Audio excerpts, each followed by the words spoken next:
Hello, everyone. Da, da, da. Yeah, the Hey. problem with doing my gag is that no one's on the live yet to see it. Da, da, I should have gone and got mine. da, Are your nacelles the same color? da.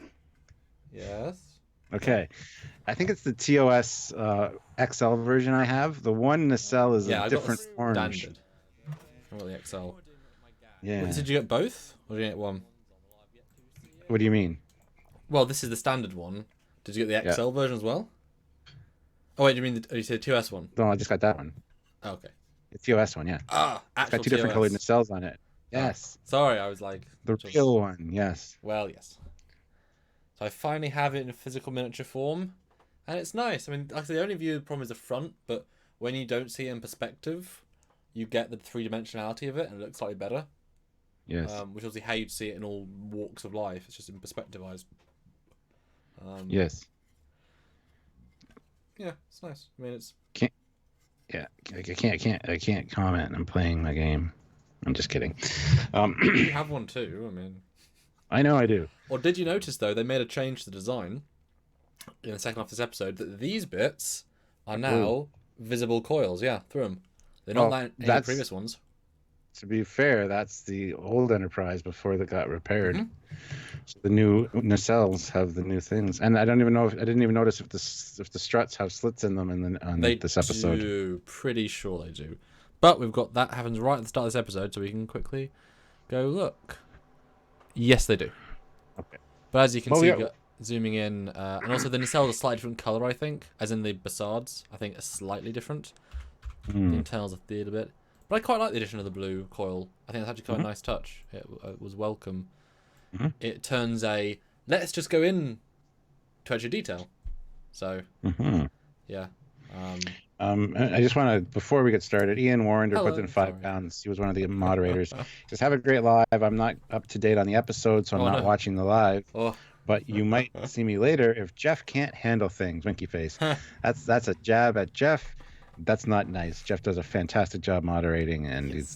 the moderation team is just awesome here. So They all do. They all do. Wonderful team here at Trekyards HQ, which is really just sort of Skype because we're spread out between two continents, two countries, mhm. continents, and lots of miles apart. But we might be seeing each other sooner rather than later, Stuart.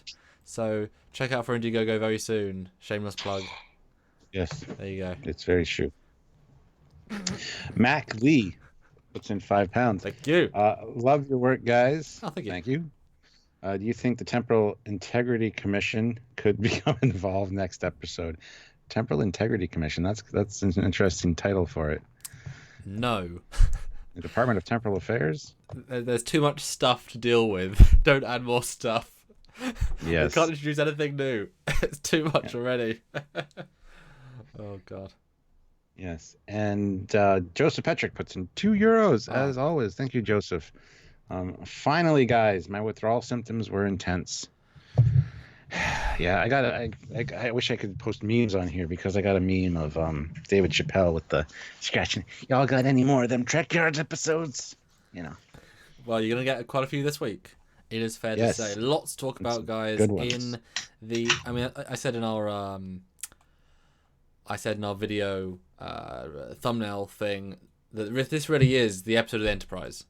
You know, this is when we start to get a real sense of that. We're sort of brought into reality. So, and we get. I almost hope we get over half it on the Enterprise. Not quite, but I guess. Do you think we got more or less than you thought on the Enterprise than you were thinking?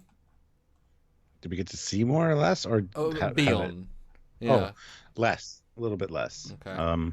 Which was a shame because, yeah, we got it early on, and then it just kind of like, oh, the Enterprise is 10 hours away, and now it's, yeah, it was. I wanted more, but I think next episode is going to be very much more Enterprise intensive. Well, he's in the right uniform now, so he can Yes. kick butt. And wouldn't it be great if Discovery goes through time like 3 minutes in, and then it's all just like Enterprise having big firefights? Like, well, it's not how we thought it was going to go. Because Stuart, will the next episode subvert expectations? Sure, probably, maybe, kind of. I don't know. Hmm. All right. Well, let's just hop into things here. Well, I should probably share while you talk to the fans. But talk about why yes. super chats are important, all that jazz, because we rely on them quite heavily here at Trekyards. Yep. I'll share. Bye bye. What that guy said. Yeah, guys, if you want to super chat, get your voice heard, get your question answered, get your comment read. It's one of the best ways to do it because the chat does fly by rather quickly, especially when we've got quite a few people here. So sometimes we might miss your comment, question, whatever. And you all have really cool things to say. So if you want to make sure it gets seen, like I said, there's a separate window for the super chat, so it's easier to keep track of for us. So if you can, please do. If not, if you want to help us out, though, on a monthly basis, there's Patreon. The links are down below for Patreon and our PayPal. Patreon helps us on a monthly basis. And if you want to help us via PayPal, if that's more your choosing, you can definitely do so. There's information down below in the description about that. So please do so.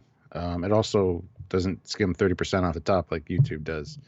So if you want more of your donation to go to us, that's a good way to do it. So, but anyway, yes, hopefully some of you possibly watched my live first reaction review last night.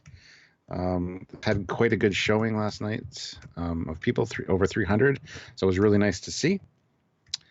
Even a gentleman that worked on Discovery itself. He likes watching the first reaction reviews and stuff. So very cool for that. So if you were there, let me know. Just saying. I'd be here at 10 p.m. What? Okay. Absolute tease of an episode felt like an overly long teaser for the next. It did. Absolutely. Definitely wanted more. I definitely want next week to be here already. I just kind of want to see the end of this. So Troy Macy puts in $4.99. I would like the next year's Discovery Bridge to be the new Enterprise Bridge. Yes, that would be cool. As I kind of said last night, and this is the JJ reboot 2009 Enterprise Bridge we all wanted and deserved, and now finally have, because it is a reimagined version of the TOS bridge, not whatever the hell was in the 2009 movie, which is just awful. So yeah, I'm back. Hi everyone. So this episode starts with Sarek on a beach, and Amanda brings him something, and he opens his eyes and he says, "Michael." I went, "Ugh." Moving on. Nothing more to say. Yeah, I didn't take any notes for this scene. It was just, No. Yay. Okay. Next. Now we see the evacuation procedures in progress for getting everybody off Discovery and moving them over to Enterprise because they're going to abandon the ship and self-destruct it to destroy all of the sphere information. So it's cool seeing people kind of grab their important pieces, if you will. I thought Sorry was going to cut like one of his plants maybe and take a plant with him. Didn't get that. He took his sister's knife, which was a nice touch. But although taint the bridge is a bit against regulation, he should probably get in trouble for that. But whatever. Well, yeah, he shouldn't be carrying a weapon around. Whatever. And this weird maneuver where honestly I both love the shot and don't. I'll say right now, the VFX in this episode were right on point. They were both bright, a little bit dark, moody, colourful, good angles. This is how the CG should be. You know, I mean, it's a little bit brighter would be good, more like the episode 3 with the planet, but good shots, good details, which you get to appreciate the ships where you just didn't really in season 1, so I'll give them all credit for that. And boy, does the Enterprise look like a teeny one here. And yet, how much better proportioned, how much better just, again, you got the all-time classic visual reboot version versus this weird thing, and boy, looks pretty strong next to it. Yeah, and I just got to point something out that they said right before the scene happened was that Control disabled all of the communications relays, so it's only ship-to-ship communication. So that's kind of like Enterprise is here, but no other ships are coming because we can't contact anybody. Okay, but yeah, and then I put what's up with this weird angle of the Discovery Enterprise. It was neat, but it was very much a Top Gun maneuver. You know, keeping up foreign relations. You know, the bird. Yes, I know the bird. And actually, I went back. I've put on no notes, but what you said about they actually said Control infiltrated our subspace relays, not disabled, infiltrated. So that implies that the AI is now spread even further than the ships, and so I honestly don't see how they're going to be able to eradicate this AI if they've now got into relays which span the whole quadrant, at least our bit of the quadrant. So we'll see. Yes. And I guess the Enterprise it was much closer than because it got here right away, and everyone's still far away. But I'm guessing Discovery met them because obviously not at Borath anymore, and they wouldn't be in Klingon space anymore. That'd be against the treaty, I'm sure. So I'm sure the Discovery either jumped or warped out into non-Klingon space, and then to be fair, they could just have jumped to Enterprise. They can spore in this episode, no problem. So they probably just jumped to Enterprise. Like, there's no reason why would you warp to them if you could just spore to them, and that would save all the time. And then Enterprise happened to be 8 hours away. If that's deep in Federation space, that makes sense. Yes, and Troy, I totally agree. In space, there's no up or down. This is 100% true, and I would love to see ships coming in on different planes and then like having to level out. The same when they take off, but the reason they don't do that, we've talked about this with Doug Drexler and Rick Sternbach and stuff. The reason they don't do that is because the producers, in their infinite wisdom, don't think that people would understand what that means.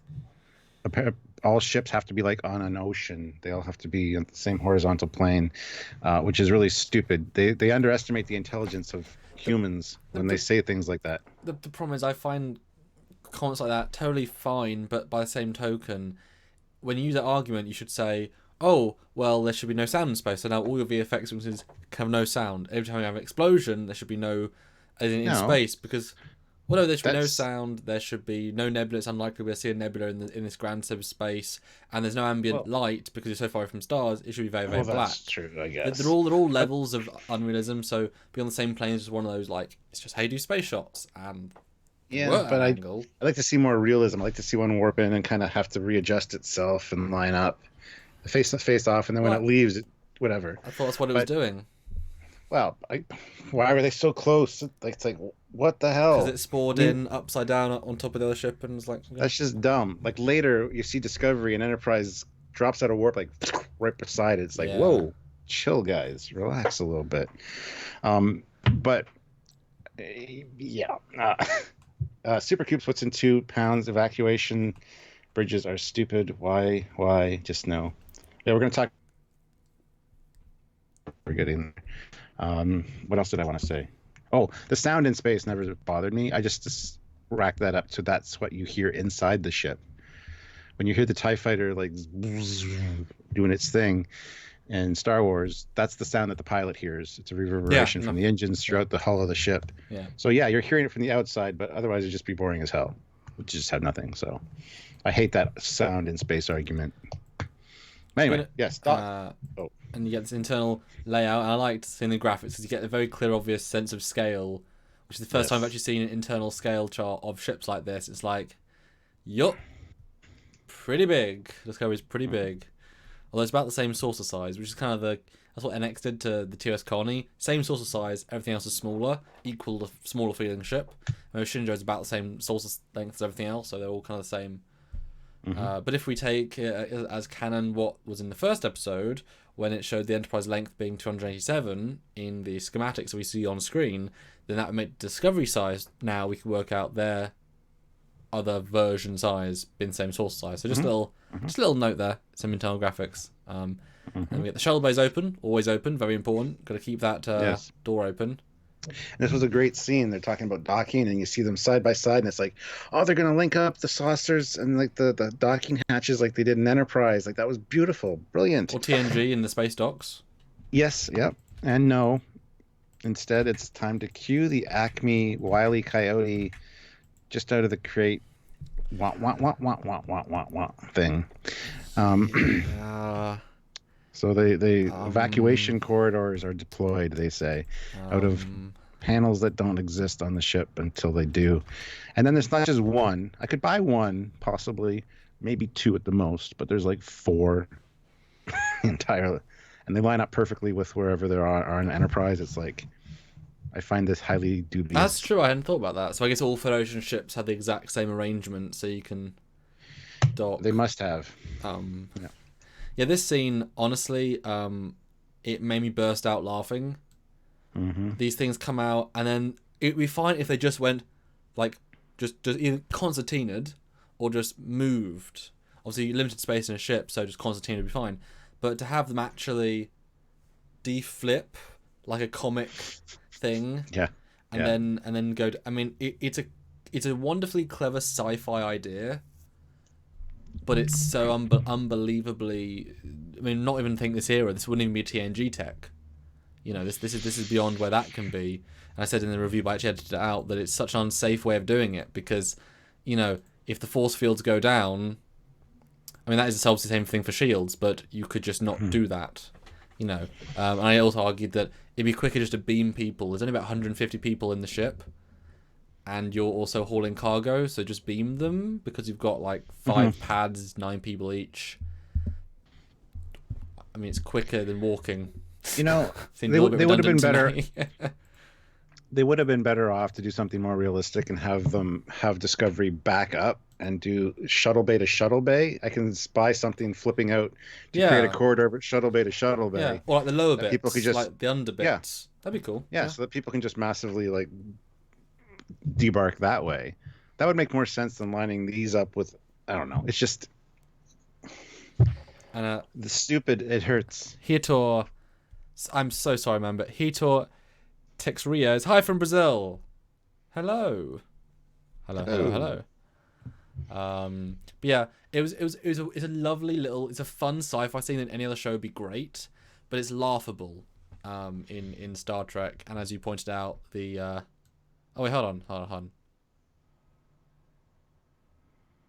Wait a minute. If you go to the first shot of it, they come out at one part of the hull. Yeah. And then why are they now on 4 parts of the hull? So they have 4 different sets that open up. So they have 4 sets of gangways on the neck. Yep.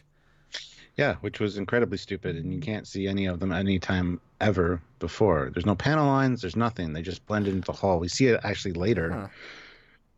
It's just like, oh my god. And the 2 decks even tall, even though it's only a 1-deck corridor. So I guess they come out and they go closer together, I guess. Yeah, sure. I can't even. I don't know. Huh. Yeah, for some reason I thought they were all from the same thing. Actually, sure, I've got the Enterprise. Let's see. Do they have? Oh. Do they have? No, they don't. I don't know. They have nothing. One of them's. No, there's no whole. Okay. Of course not. Philip Ingram puts in €5 though. Thank you very much. Didn't like the heat shimmer out the back of the Enterprise nacelles. Gene would go crazy, just missing fire out of the exhausts. I missed that part, but let's not say Gene would go crazy. Otherwise, we're going to say that for everything. I mean, Gene would go crazy is relevant to lots of stuff. Also in DS9, Gene would also have gone crazy. But whichever. Yes. Okay, so now we have this montage of things, and it is actually well done melancholy, and this is when the show is very well edited and musicked, and to try and give a sense of this is genuinely the end of this ship, and we're going to say goodbye, and everyone's leaving, and Culber's like, bye sick bay, Stamps is like, goodbye engine room that I spored in hundreds of times, and we resurrected my dead ex-husband. Good times. So it's actually a really nice little set of moments. But if the ship isn't destroyed, I'm going to be quite disappointed. You know, it's like they've used so much time in this episode, and that's a fundamental. They committed so much time to saying goodbye to Michael Burnham and the ship. That if we don't lose the ship as is, I'm going to think it's a lot of wasted time.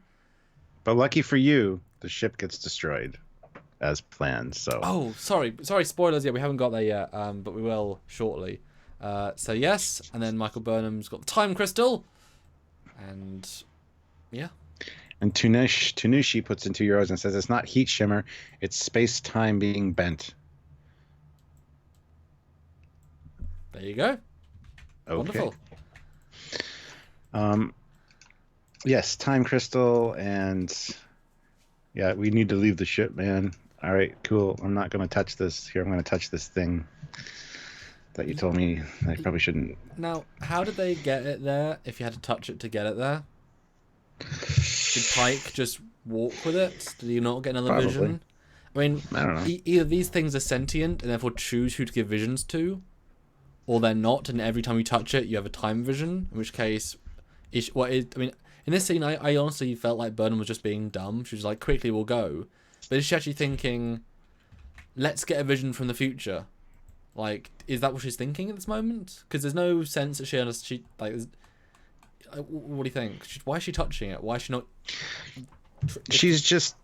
I'm confused. I mean, I probably would touch it too because I want to see the future. I think that'd be cool. So it was deliberate then? Oh, yeah.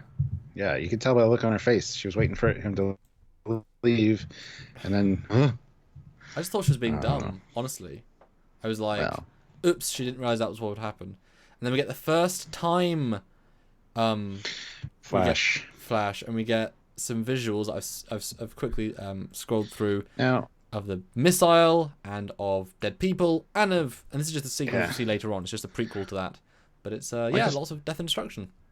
Yeah, there is, and I want to talk about the torpedo for a second. I don't think it's a torpedo based on these pictures. It looks very much like a probe, a Section 31 or control probe, trying to maybe infect the Enterprise computer systems with nanites or something. I don't think it was meant to explode, because it definitely does not look like a torpedo of any sort. It does look like more like a missile, projectile, something. Well, it's massive. I mean, the size of this... I mean, torpedoes are not this big, and this is like, you know... although, you actually read an interesting question just by that statement. And someone said this in the comments of our other review, which we released earlier on today, about... I said, why haven't they gone to Earth? They could spore in and get a fleet. And they said, oh, they'll infect all the other ships. And someone commented back saying... well, I guess I'll just infect Discovery and Enterprise as soon as they drop out of warp. So, have they infected the entire Section 1 ship fleet because they know how those ships work? In which case, why, if... are they not infecting other ships? You know, are they limited to Section 31 ships? Is do you need a hardwired connection? Do you have to have their special, because it's not, and it's only evolved as much as it was itself. So maybe it can only access systems it itself had access to, like the Starbase, I guess then people. But will it be able to infect the Enterprise and Discovery and other ships? Is that a thing? Does it need nanites? Does it just send over a comm signal? I mean, it's an AI. It knows how these systems work, surely. It could be, as D.A. Gordon says, a boarding torpedo. It could be sending, trying to send Leland. I mean, Leland is board the Discovery. But, again, it's actually like in Beyond. Yes. Where Krill and his men get on the Enterprise because those things, slam into the hull and they just debark. I mean, that's almost what it looks like. But I would have assumed the shields were down if it managed to actually hit the hull, in which case it would be just beam over. Yeah. So I'm intrigued. I'm intrigued about this because it's definitely just not a torpedo. They say it's torpedo, but it's just not a torpedo. There's something else cool here. Yeah. And then we get the remote auto-destruct verification where they need handprints. So no codes, no... as we've seen a few times, even in TOS, the destruct sequence codes. Here you just need a hand scan, so you could literally cut off somebody's hand if you're a boarding party, slap it on. I don't know, maybe it reads body temperature. I was so excited for 1B, 2B, 3C. I was so waiting for that moment and just going to embrace it. Or even just get the Picard version from TNG. We didn't get that, but I still appreciate we still had the two command officers had to approve it. That is still, it's just their own version of the standard. So I appreciate that attention to detail, even though it was to give remote destination, which I thought was kind of interesting. Yes. And then they walk down this massive long corridor, which I would be scared shitless because, these are very, very small, thin things. Yep. And then Stuart, I want to welcome you now as a massive fan of the Enterprise. Da da da da da da da. All we had seen was Spock's quarters. Now, as the audience out there, are you ready to see the USS Enterprise 1701 spaceship / Constitution class? This is interior. Are you? You want my actual first reaction? No, I just want to say yes. You want me to say yes, and I can go forward. Yes. Okay. And one of these pictures, that one will do. What do you think? My actual first reaction when I saw this was, good God, that's ugly. Too much red, too small and cramped corridors. I know they're on they're in the secondary hull here. I think it's deck 15. We see in a second or something, because there's a deck number listed. but you didn't get a Well, screen cap of it. It's like well, if you look at the top of the T-bar, it's 16-421. So I'm guessing it's like deck 16. Yeah, it's like 16 or 15, I remember. Yeah. But I mean, they got the grading there, which is cool. That's very TOS. But there's just too much red, and it's too cramped, and it's too shittily lit, and the floors are shiny. It just looks atrocious. And so I was kind of ugh for a minute, and then all of a sudden I see a turbo lift, and he steps into the turbo lift, and you get the handle turn, and it's like, oh, that's just orgasmic. I actually said that. And please do watch our review, guys, for our condensed opinion. Yes. My first reaction to the corridor was just, it's a redress. Like, yes, it's the cheapest thing they could do. So it was never going to be great. It's just a Discovery corridor redress. So there's nothing else to say about it. You know what I mean? Whatever. If we ever get another season, they'll design a new one. Hopefully. And there we go. That's it, really. The red is I gotta weird. call it, too, that the turbo... Yeah, it is weird. Gotta call it, too, that the turbo lift is too big. But no, it isn't, because the ship's up by 30%, so of course it's going to be up by 30%. I mean, that's the whole ship. I mean, that's the whole point. I mean, obviously you need the big empty spaces for your roller coaster ride. I forgot. Sorry. But yes, I'm glad. I mean, that's the thing. It's one of those things. This episode is a checklist of things they can do wrong. You know, they're going to toe lift. Have they ruined canon there? No, they actually use the canon. And it's weird to give them credit when they don't do things wrong, because it should be like this. And so they get credit for doing it, but at the same time, if they didn't do it, that's them doing it wrong. So good, you did the correct thing. But it was nice to see, and it's just refreshing, and the vroom, and it even looked cleaner and more like user friendly than the Discovery one, which is very like, you know, I mean, there's too much grey. Like I was expecting an MSD at the back, like they have in the movie ones. Yeah, like that would be needed, in my opinion, if I was doing an update. And I did have in my notes it was deck 16 because okay. Sorry. All right, so we had two interesting non-super chat comments briefly, and I thought they were worth mentioning, and I'm vamping because I need to find them. There we go. 90 Lancaster says, I guess the control blackout of the subspace relays has actually limited its ability to spread to other ships and stations. Your thoughts?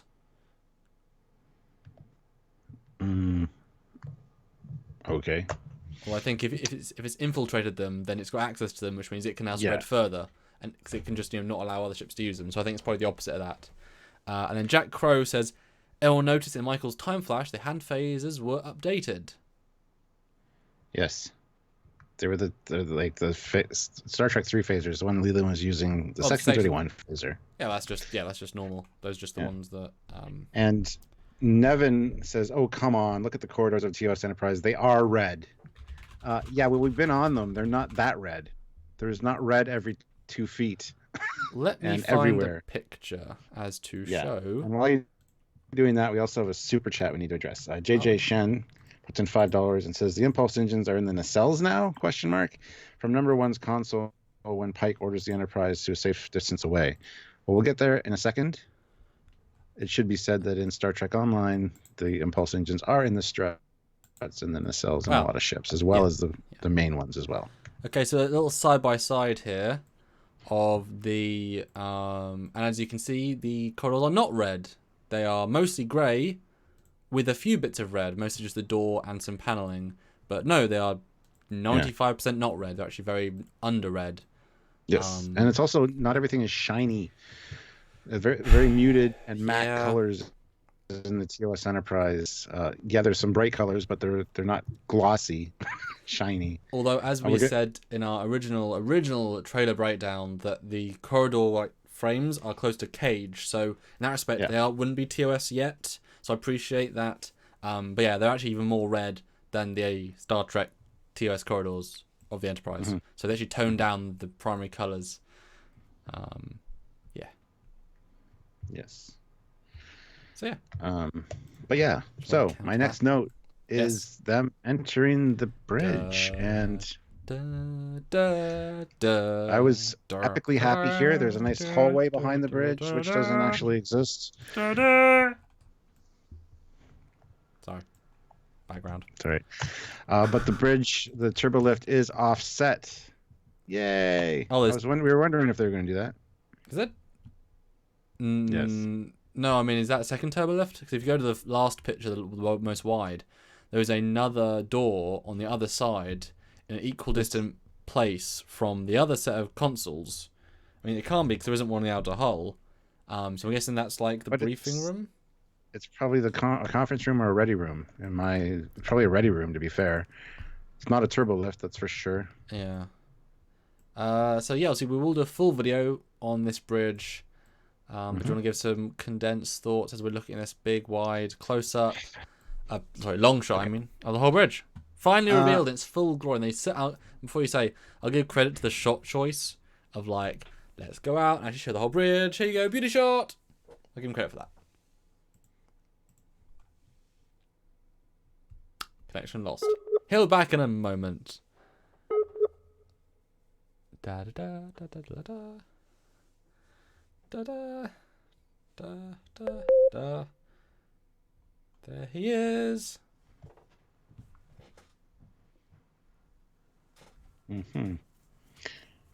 DS Rider puts in £1.99. Bridge would work better as Enterprise C instead of TOS. Yes. Okay. First thoughts on this bridge. Some nice touchstones and a few things to TOS. However, it is very cluttered, busy, shiny, and bright. Put some goddamn carpets on the floors or make them a matte color. Do not have them glossy to reflect everything. Lights, bright lights shining everywhere. It's a goddamn nightmare. It would give me a headache to be on this bridge, I think, compared to the TOS one, which is, your panels in front of you. That's great. It's not bright and shiny and in your face. This one definitely is. There's a lot going on. Yeah, as I've said in our review, it's a lovely update, but it's gone a few steps far in terms of polish to the point of losing function. It's now a worse functional design in several elements than the original Connie, which is cleanly functional.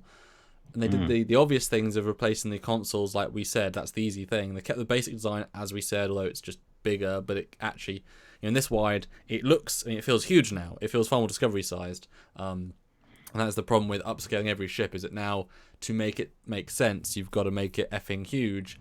And so the way of combating that, to still give it that middle feel, is by having the outer corridor, which is, I don't think, very functional at all. No other ship. Well, whatever. It's not primary canon. Doesn't matter. Yeah, but I gotta admit Go ahead. Just look at the what? Well, just look at the floor. That's an awful floor, and it really distracts. And it looks like the Vengeance Bridge. It was just a really, really bad choice to make it glossy. Like, absolutely. Honestly, that's the worst thing about the bridge, because every time you see a wide like that, it's just too much. It's distracting. It ruins it a little bit. If it was matte, carpeted, maybe like a nice white carpet, red carpet, something that's TOS-y, I think it would balance it. Oh, it's got to be gray. Well, whatever. I think it would balance out. Or black would be fine. It would balance it out a lot more. Actually, I might just Photoshop that right now and see what it would look like with a matte gray. Well, we can do that for our bridge episode, maybe. Okay. I'm intrigued, though. Okay, well, could do it now then. No, the corridor behind those two stations is actually a nice touch. I do like that as a redesign. As I said, this is the JJ 2009 reimagined bridge that we all wanted, expected, and never got. Would look great.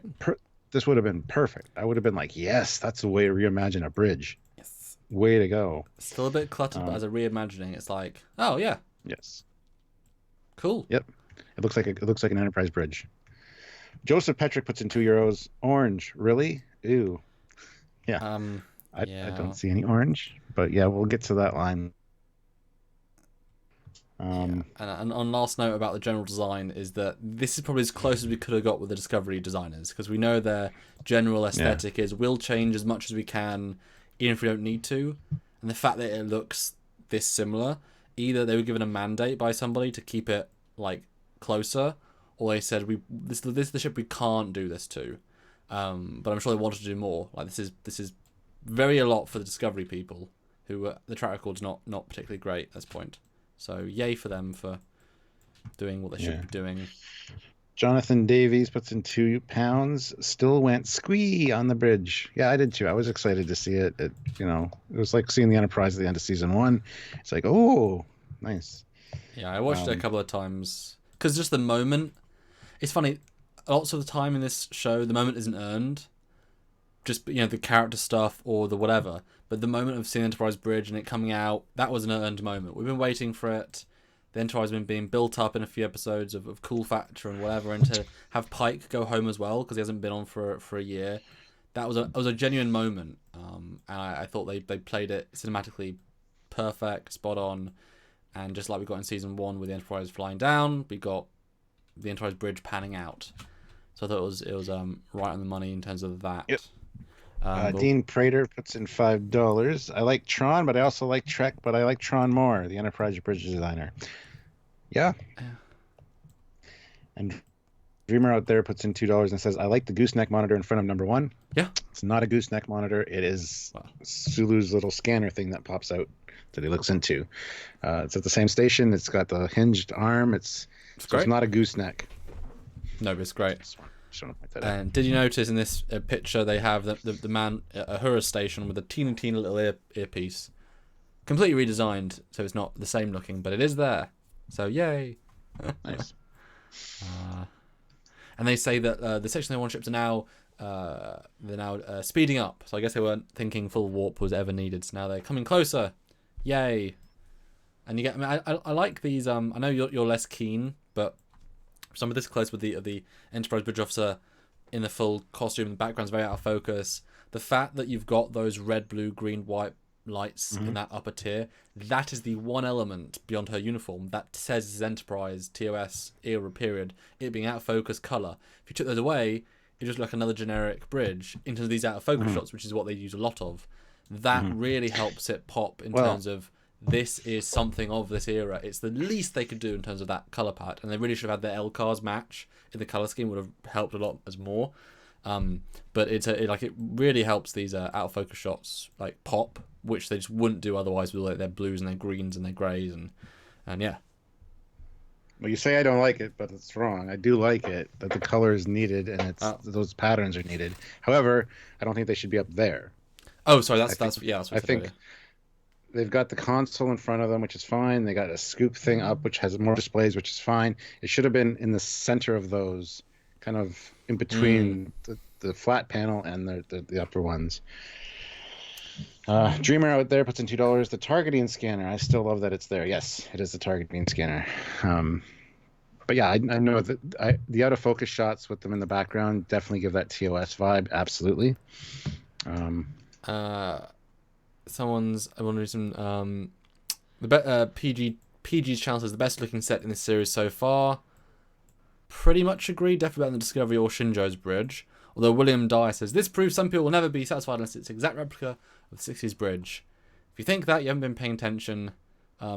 We can still critique a good design, because if it's got some problems, we'll say like it's really good, just has a few flaws. So it's almost there, you know. And it's a great reimagined universe Enterprise bridge. Absolutely, yay! But it's not Prime. Oh well, it can't be. I mean, the Enterprise doesn't have a corridor around the bridge. I mean, this one is. This actually kind of helps to even set aside even more. Clearly, isn't the same ship. You know, Eugene puts in 750 rubles. Half of this episode is a series of different farewells, endings, finales, and conclusions following each other. Yes. That's the second half. We're gonna get there in a minute. But I loved this first half. I met this first third. I thought it was great. The energy, the excitement, the next. I was almost convinced they were going to blow up Discovery and then do time wime stuff to bring it back. I thought that would be a really unexpected thing. Because imagine killing a hero ship 7 minutes in would be very cool, you know, in terms of unexpected. I like this monitor you get to see of the Enterprise nacelles. You get to see the inner coil and stuff. That was nice. Nice little touch. And Jonathan Davies puts in £5. Isn't there supposed to be a corridor behind the bridge? Perhaps an added console left and right for TOS? There's a console. There's a small corridor behind all the bridge panels in TOS, but you never ever see it. It's on the blueprints. It's like an access corridor. And it's not a corridor. It's like a space. Yeah, that's where you get to the toilet too, which is beside the view screen, but you have to go around the back. It's like in between drywall. It's like it's a little thing you can sort of move through, but it's not actually a a thing. Yeah. But we're going to talk more about the bridge in a separate video. We don't want to focus on the bridge in this too much. We kind of said our main points about it. So Jill Wright puts in $2. Yeoman Colt, actress, plays 7 other parts in Discovery. Yeah, she's like Laurel's stunt double. She's played a few Klingons. But yeah, the Yeoman Colt is in the credits. What, the actress from the 60s? What? No, the actress that plays Colt here plays like 7 roles in Discovery. Where is she in the episode? Where's she the one in the front of the bridge in this close-up? No idea. Could be one in the console, but it's Lieutenant Colt. Oh. So she's from Cage. Yeah. Well, I didn't notice her at any point, so very, very subtle. So yeah, then they move away from Discovery. The toilet is beside the view screen, kind of behind it. Yes, species 8470. Which is why it can't be a window, because there's stuff. Because everyone would see you taking a shit. Yeah. Yeah. So then Georgiou walks on, and you get to see the dedication plaque, and it is Starship class. Before we do that, though, okay. One of the super chats had said about the nacelles having the impulse engines because she tells number 1 to move them away, Yes. and you see like the cells fire up or things go back. Port and starboard nacelle. It says navigation thrusters. I don't know. I don't think it's necessarily the impulse engines. It's just It does say impulse 25% though, and it is charging the engine. So that is, I mean, yes. If you're looking at circumstantial evidence, that's 100% circumstantial evidence to that. I mean, you could have bonus impulse engines in them. I mean, they're blue, not red, and we know the impulse engine. Yeah, that's just it. I think the graphics guy didn't understand. They thought engines equal engines because they weren't Star Trek fans. They just like people. So whatever. I mean, yes, good catch for a mistake. Yeah. Ah well. What are you gonna do? It's Discovery. But yeah, they move away. Well, Stuart, but they can fire torpedoes from the nacelles as well. Discovery can. So one ship has torpedoes in the nacelles, and one ship has impulse in the nacelles. True. It's a true story. So yeah, then the ship moves away, and then we see Georgiou come on board, and you were saying about the plaque there. Yeah, Starship class. Starship class instead of Constitution class. Beautiful. Yes, well done. Well, I would have taken either because it's also a Constitution class. Oh yes, this is true. Yeah. That was a nice touch that they really, I thought they would screw up, to be fair. It should be Constitution class. That's a mistake. That's a TOS mistake, but that's before this was going to be a franchise thing as well. So anyway. It's not a mistake for this part of the timeline. Yes. And this is where she comes in and says, ugh, yellow or orange. Sorry. It's like, I don't see any orange. Do you? It's red. So what's the story about the orange here, Samuel? Well, yeah, this line really confused me, given there's no orange, and the way she says it is so, yeah. I mean, did you turn to Sylvia and say, "What? Get your eyes tested"? Yep. I'm like, I don't see any orange. It's red. Yeah. So I read one of our wonderful friends send an article to us about Tamara Johnson. I think is the lead production designer. She jumped in at the second half of season 1. Now in season 2, and she said about the challenges and stuff of doing new TOS, and she said that when she read that line in the script, she actually asked for them to change it because when they did the painting of the bridge, the reds are actually more orangey red based on the actual colours from the show. The original 60s, they tried to match those colours closer, but when filmed and in camera, they look red, and she asked nicely for Alex Kurtzman to change the line to red because they wouldn't look orange. And she knew that going in, they would look red, and so the line didn't make sense. And Alex Kurtzman said, "Nah, don't worry about it."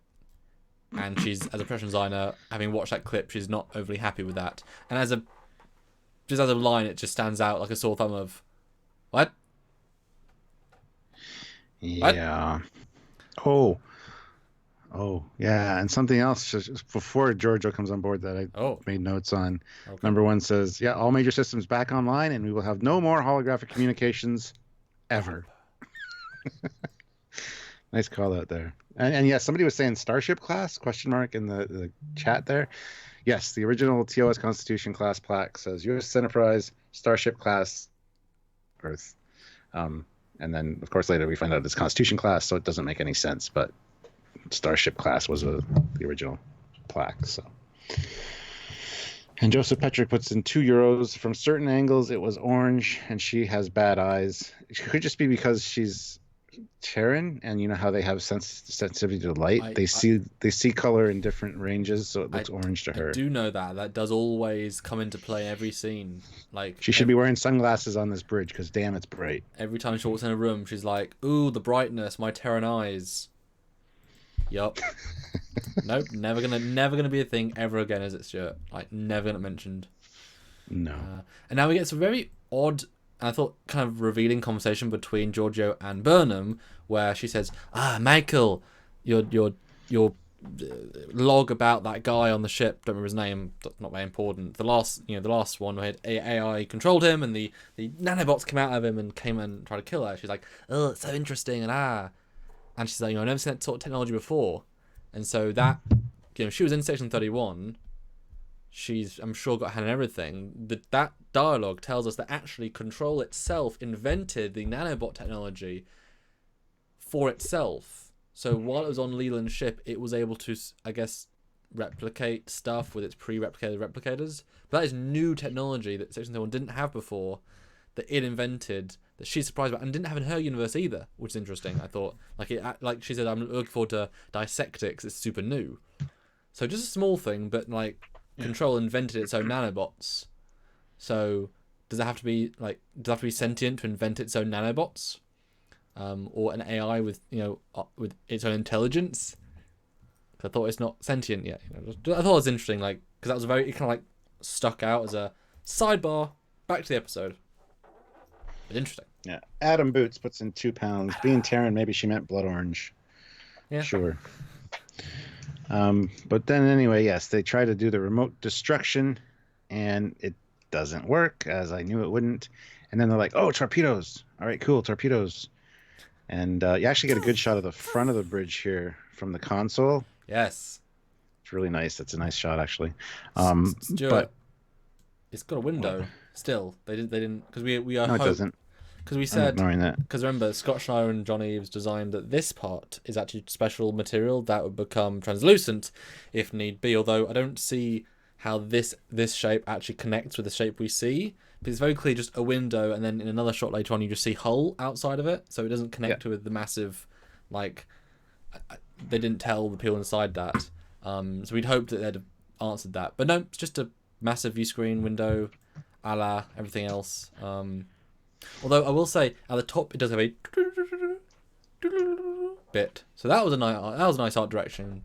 I think this whole thing's VFX, so that was a nice choice addition.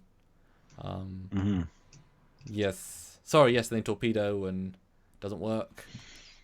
Because shields up, so they tried to self-destruct, didn't work. Torpedoes didn't work. Shields are up, and they left it, without gravity, without power, really. But no, torpedoes. He's got shields back up. The explanation is the sphere data is using Discovery's resources to ensure its survival. So it's already super intelligent. Yes. So I guess there's now 2 AIs in this fight. Yes. Because you need to be pretty self-aware to be able to have, self-preservation, to be able to think and understand, and although why would it let them back on? I don't know. Self-preservation is a weird thing. And Tanushi puts in €2. Georgiou is the first Borg queen. Nope. Sorry. Yeah, that destruction and photon torpedo scene was really good. I was really digging this whole vibe of this episode up to here. It felt good being on this bridge. It felt more advanced, which is actually kind of cool. We said a while ago how they make the Enterprise feel more advanced, because it needs to, and it does. This is a better looking bridge in Discovery. It feels more advanced. It feels more functional. There's not a lot of space. There's not 12 steps between captain and helm officer. This is a properly functional bridge. Like, Pike can even see the readouts across the bridge. Yes, they're further away, but they're also bigger readouts. It's a much better design. And then, oh no, and I love this swapping between things. It shows actually how similar the Discovery and Enterprise bridge are. Like, they're actually really similar. They're actually less different than you think, and the view screen's pretty much, a bit bigger on Discovery, so they did shrink it, luckily.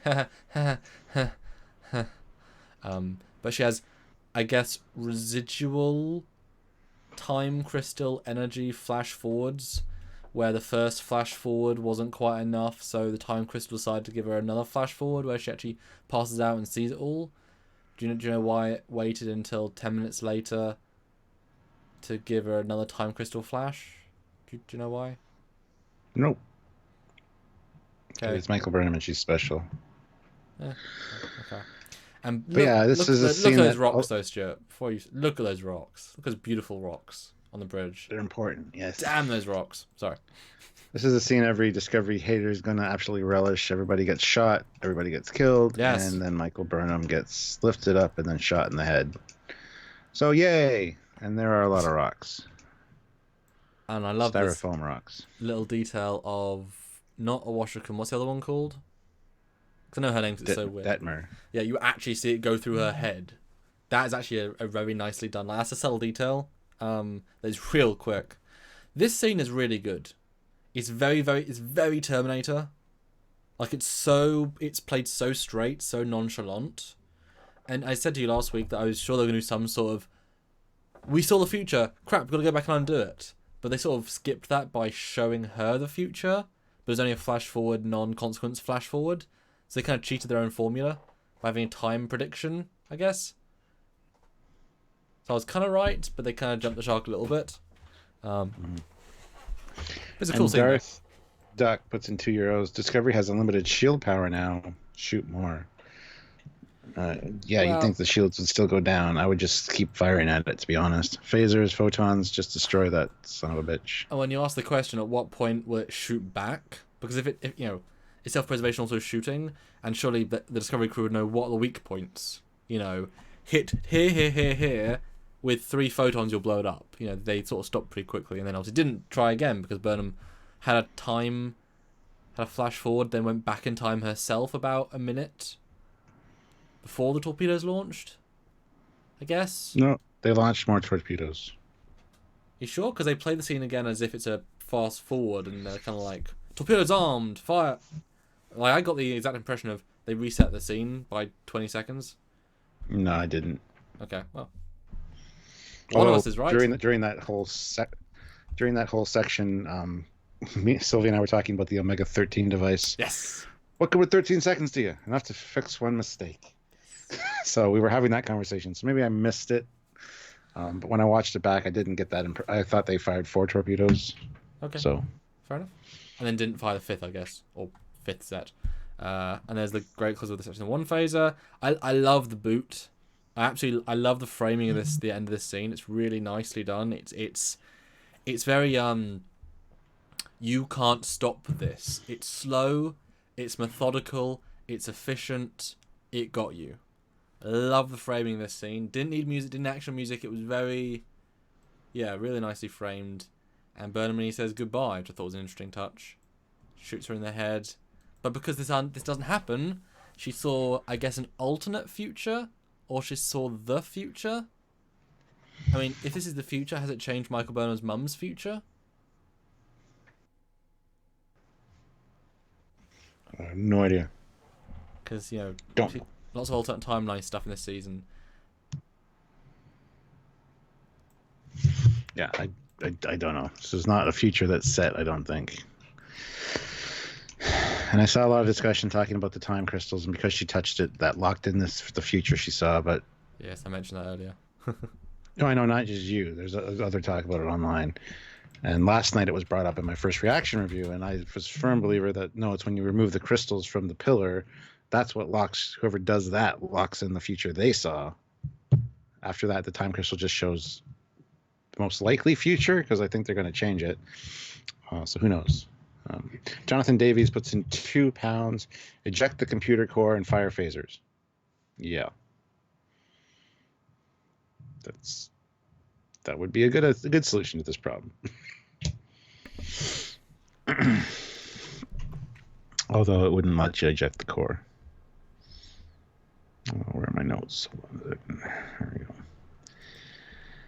go. So I think that's Colt there. The one at the station, that checkout station, maybe. Anyway, doesn't matter. Well, it's not a yeoman, because that's not a role for a yeoman to be. No. tactical officer or whichever.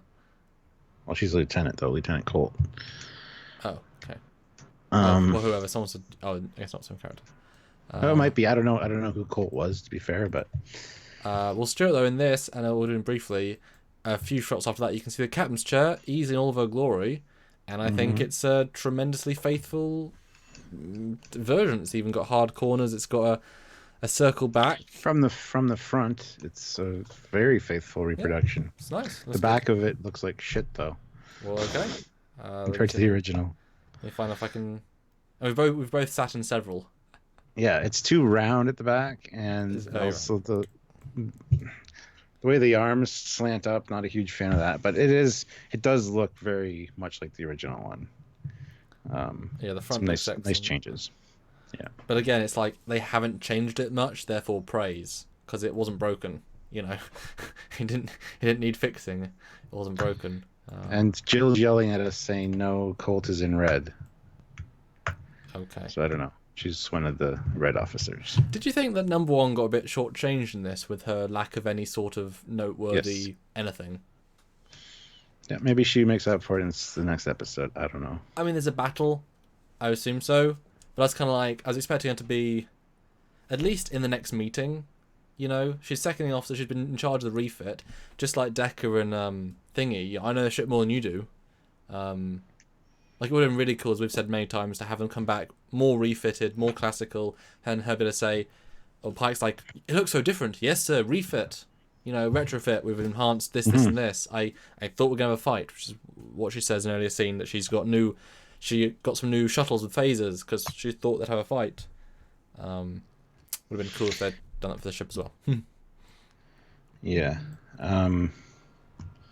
What was I about to say? I saw something in the chat. Hold on a second.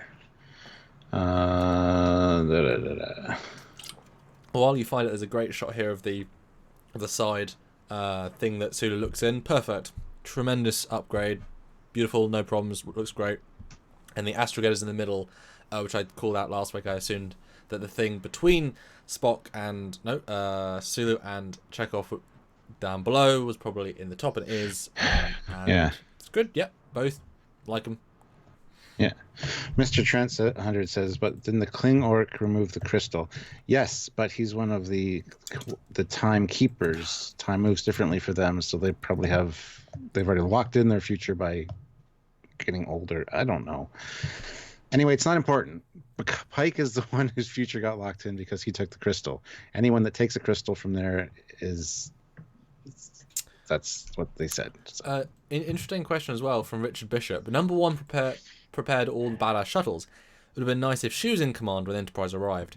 Yeah, why was Cornwall? Yeah, I don't. Cornwall just magically pops up places and then is not there again, and then pops up somewhere else. Because she was just magically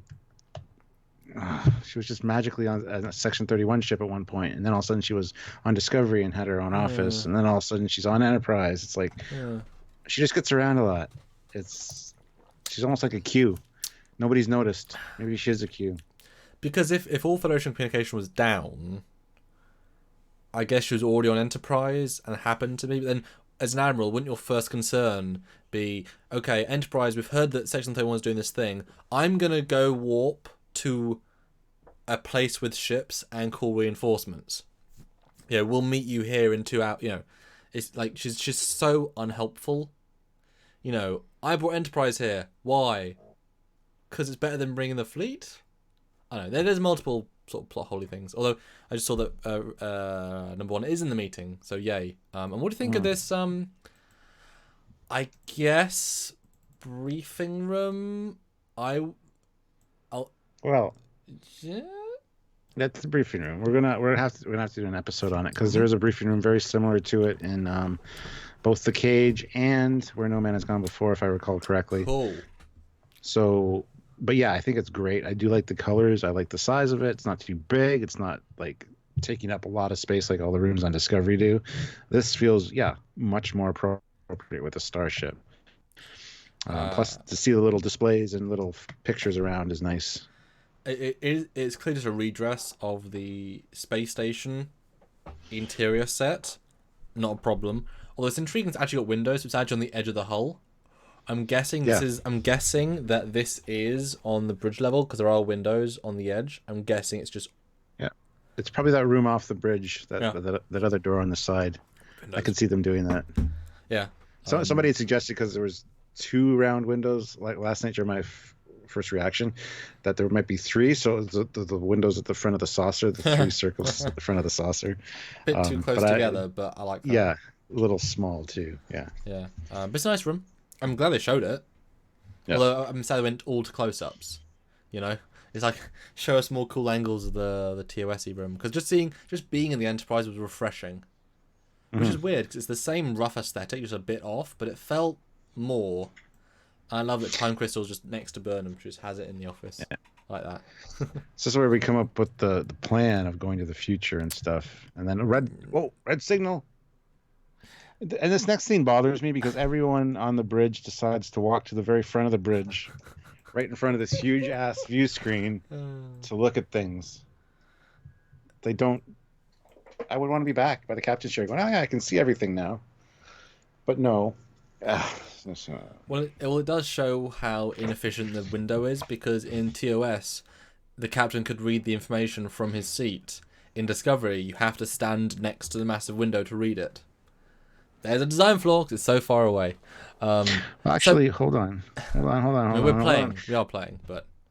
We missed a lot of stuff in that briefing room before we get to this scene. Okay. I'll just rhyme off my notes real quick. Yep. So they have to take the data out of time to the future. Why the future? I don't know. But anyway, technical designs from Section 31 they have. So they need a suit tailored. This is important stuff. Also, we have 351 people watching, which is excellent. And guys, please do click that like button. 97 likes. Please click. It helps the analytics. We're at 97 now. Get us to 150, please. And of course, super chat if you'd like. Sorry, Stuart. I just saw that. I was like, yes! 357. Continue, please. Thank you. Yes. So they have the technical designs from Section 31 for the suit. They want to build a new suit. Pike says, tailor it to me. They're like, we can't. Tailor to Burnham's DNA and her neurological scan, which proves already that she's already used a suit, which I called. So we're going to do that. Long time ago. Dude, but it's made of a big few. Well done. It's made of a special titanium-based alloy. Well, it's okay. We'll just mount that on a cargo container because they're made of titanium. Well, no, I think it's a bulkhead in the cargo room. Or was it actually a container? No, they should container. Oh, God, I was thinking at least it's a cool part of the ship. Oh, it's just a container. No. Then they say that the 7 signals are indicative of intelligent design. And Michael is obviously the one that sets the signals because her mom knows nothing about them. It remains to be seen why they are using the signals where they are, because nobody knows. Unstable red giant is needed to power the time crystal. And this is where Captain Georgiou, Empress Georgiou says, well, let's just find a red giant and make it unstable by firing antimatter into the sun's core. And there are no bad ideas. I thought there were no bad ideas. And Cornwall says, that's a lie. That's a bad one. I forget exactly who said what, but it was hilarious. Yes, I agree. Yes. So what are your takeaways from that then? What are your comments on those many things? Seems a little bit simple to make a suit in however much time. You called that, though. They were going to make a new suit. I thought they'd get the other one back. I don't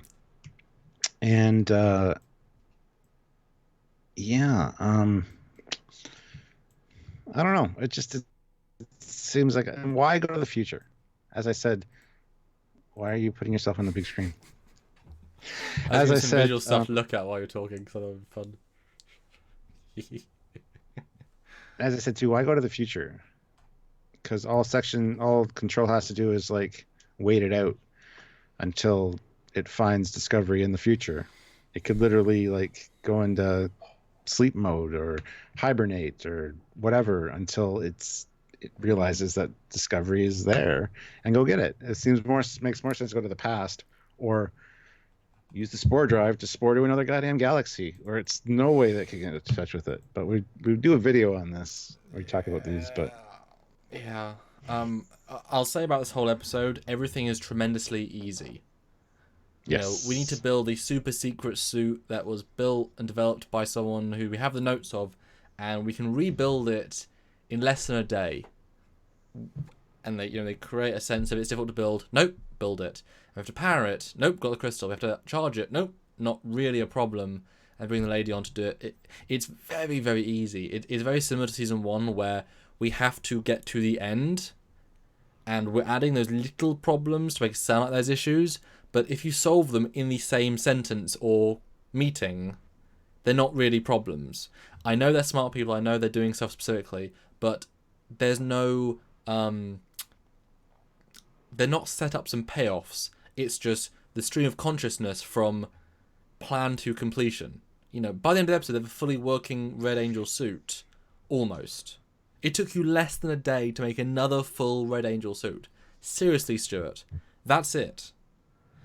I just, and then Michael, obviously, part of our DNA, we called that, you called that ages ago, and, it's funny, lots of people, the other reviewers that are far more negative than us, who just look for the bad, they said, oh, Michael's signature was this, that's a wrong thing, Discovery. And I just called out that Hugh said he was certain. And that's when you jumped in saying 2 Red Angels, and you said that since like episode 3, might be more than 1, or like 5, I mean. And so I'm glad that sort of, links in. So we're both right. I said it couldn't be, Red Angel couldn't be Michael. And I'm right, the Red Angel isn't. But the next Red Angel, you're right, is Burnham. The one that does a few little things. Although, again, how can the Red Angel suit make red bursts that can be seen across the entire quadrant? It's a time suit that can make wormholes. Why can it? It's a god suit. It's a suit that can do anything, everywhere, all the time. It can EMP. It can. I mean, it's just an infinite suit. Now, I'd be fine if in the next episode, for example, Saru and her or Spock said, "Oh, it would have to be Saru." Saru said, "Oh, based on our dealings with the Red Angel and the bursts, I estimate that you are the one that I dealt with in Kaminar, and these few." And then he says, "And here is an EMP addition to your suit." We scanned it at the time. We know how it works roughly. Although she does say unimaginable power. But whatever, they develop it. Who the hell knows? Maybe it's Georgiou's weapon. So that can be nice if they give her the tech as they go. It's not gonna happen, but that'd be fun. Anything else from that scene? What was the last thing you said that happened that they mentioned? How about the bad idea? Georgiou's bad idea. Oh, love that scene. I love that so much. That was perfect Georgiou for me. It's like, I'm going to think out of the box. Because remember, this ship can spore anywhere in the known universe. So all it has to do is jump to a singularity and get it. Not a problem. Or if they want to make a star go deliberately, then just jump to a place they know no one lives. So I actually thought it was pretty clever. Let's make our own one. And if you're jumping, 50,000 light years away, Control's not going to catch you. You wait, you charge, you're done. And that was Stuart's best observation in our review, was that the whole episode falls down when you realise, why are they going to travel in time? They could just spore to the Andromeda galaxy and be out of Control's hands. And if that's the entire point, is that's the entire threat of the season, is to get the data, then just spore out of range. They can't track you. They can't reach you. The future is not as safe as a different galaxy. And then maybe that, once you're there, you jump to a different galaxy. So now you're 7 galaxies away. Guess what? They're not going to catch you. They're just not, So it kind of falls apart a little bit at that point. Dreamer out there puts in $2. This isn't a ready room, is it? No, I think it's a conference room or briefing room. Yeah. Troy Macy puts in $10. Thank you. Thank you. Jeff, what number of likes before you pay? Yeah, Jeff, you haven't been updating us. And Jonathan Davies puts in £2. Coppery deflector on the Enterprise. Yeah, it looks absolutely fantastic. But yeah. So anyway, next scene, we back on the bridge, and this is where we see the red signal. See, I was really confused. I didn't hear them say necessarily red signal, but they showed another thing with red, because they did another full red signal appear of the 7. Yes. Because that I felt was so quickly moved on from that it's meant to be a big deal, and they didn't. But I just didn't quite absorb it, and I guess these are meant to signify the 7. So is the 7th signal now above, or the 5th, sorry, above the planet that they go to with the? Yep. Okay. It's showing them the way, I guess. So there's still 2 more to go, so 2 more instances, but in one episode. Well, possibly. This is where we hear about that number 1 also has retrofitted the shuttles with experimental phasers, and we also have our new tactical flyers that we get to have fun with. Although based on the next time on, it looks as if they're just the spinny things from episode 1. Yeah. Yay. Now, what do you think of the Bridget in red alert mode when it gets real dark? It's annoying. It's too red. It's too distracting. You wouldn't be able to focus on anything like work related, I don't think. And can you imagine the view screen is so bright that your eyes wouldn't be able to focus on the is way too dark. It seems confusingly dark. Yeah. Oh, we got 3 new super chats. Oh, thanks guys. We love you. All of you. Eugene 250. Thank you. Red Angel is Michael Burnham. Plot twist. She is not. Plot twist. She is. Will we get another plot twist? Yes, we probably will. Rive Law iBand Rock YouTube €2. Thank you. Mom made how to use the suit tutorial. Lucky them. Well, yeah. Yeah. Explains the whole mono whatever suit and how this saves me from temperature extremes and G-forces and woohoo. Paul Sherrod puts in $5 Canadian. Thank you. Just want to say that I'm loving your content and I'm loving the new Enterprise. Have an awesome weekend, everyone. Well, thank you very much, Paul. Hope you have a great weekend as well. And yeah, let's continue. So and Timothy Peel on Twitter says the Enterprise bridge will animate at least 250 screens, both practical and VFX. Timothy Peel, he was the one that I was talking to last night on my live. And there you go. He just tweeted that. Although, how much better is it to not have those flat plexiglass monitors in front of things? Way better. How much cleaner, easier, better designed. Just because it's advanced that you can practically do it on set doesn't make it a good design. Sorry. Doesn't. No. Sorry. Yes. It's very fun. We have to go to Zahia, whatever the planet is, because that's where we can recrystallize, dilithium. I love Sarah's reaction to that. Recrystallize dilithium? Like, are you stupid? Just the way he said it was hilarious. But yeah, it's cool to see the Enterprise warp out and then Discovery do the and then wait for them. Although weirdly, it would have been nice to have them both like just warping. Yeah. It's weird though that only in one episode when a ship warps out, it created a warp star. I noticed it, so like yay. But last week it didn't. This episode it hasn't. So I guess whoever did that shot was like, "Ooh, it ends in a warp star," and whoever did the other shots didn't bother because it just sort of goes out. So I was quite disappointed that they did it once and ignored it as a thing that we do. So a bit sad about that, but whatever. Another thing they don't care about canon wise. Small things. Although, did you like the tease on the view screen of the 4 nacelle Section 31 ship? Yes.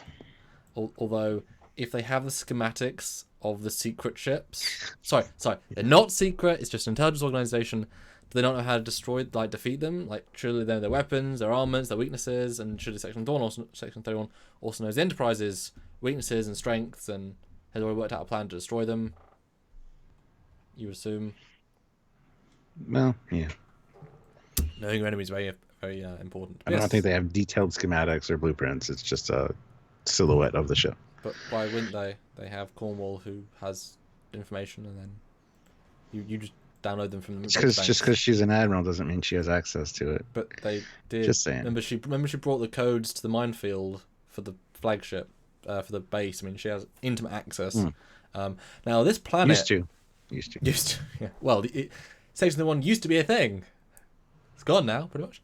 Now, this is the planet that the planet was made at the same time as the people, and so they did this. Your thoughts, because my brain is scratching his head in an intrigued way. I have no thoughts. It's just like something's wrapped around the planet. It's just entirely stupid.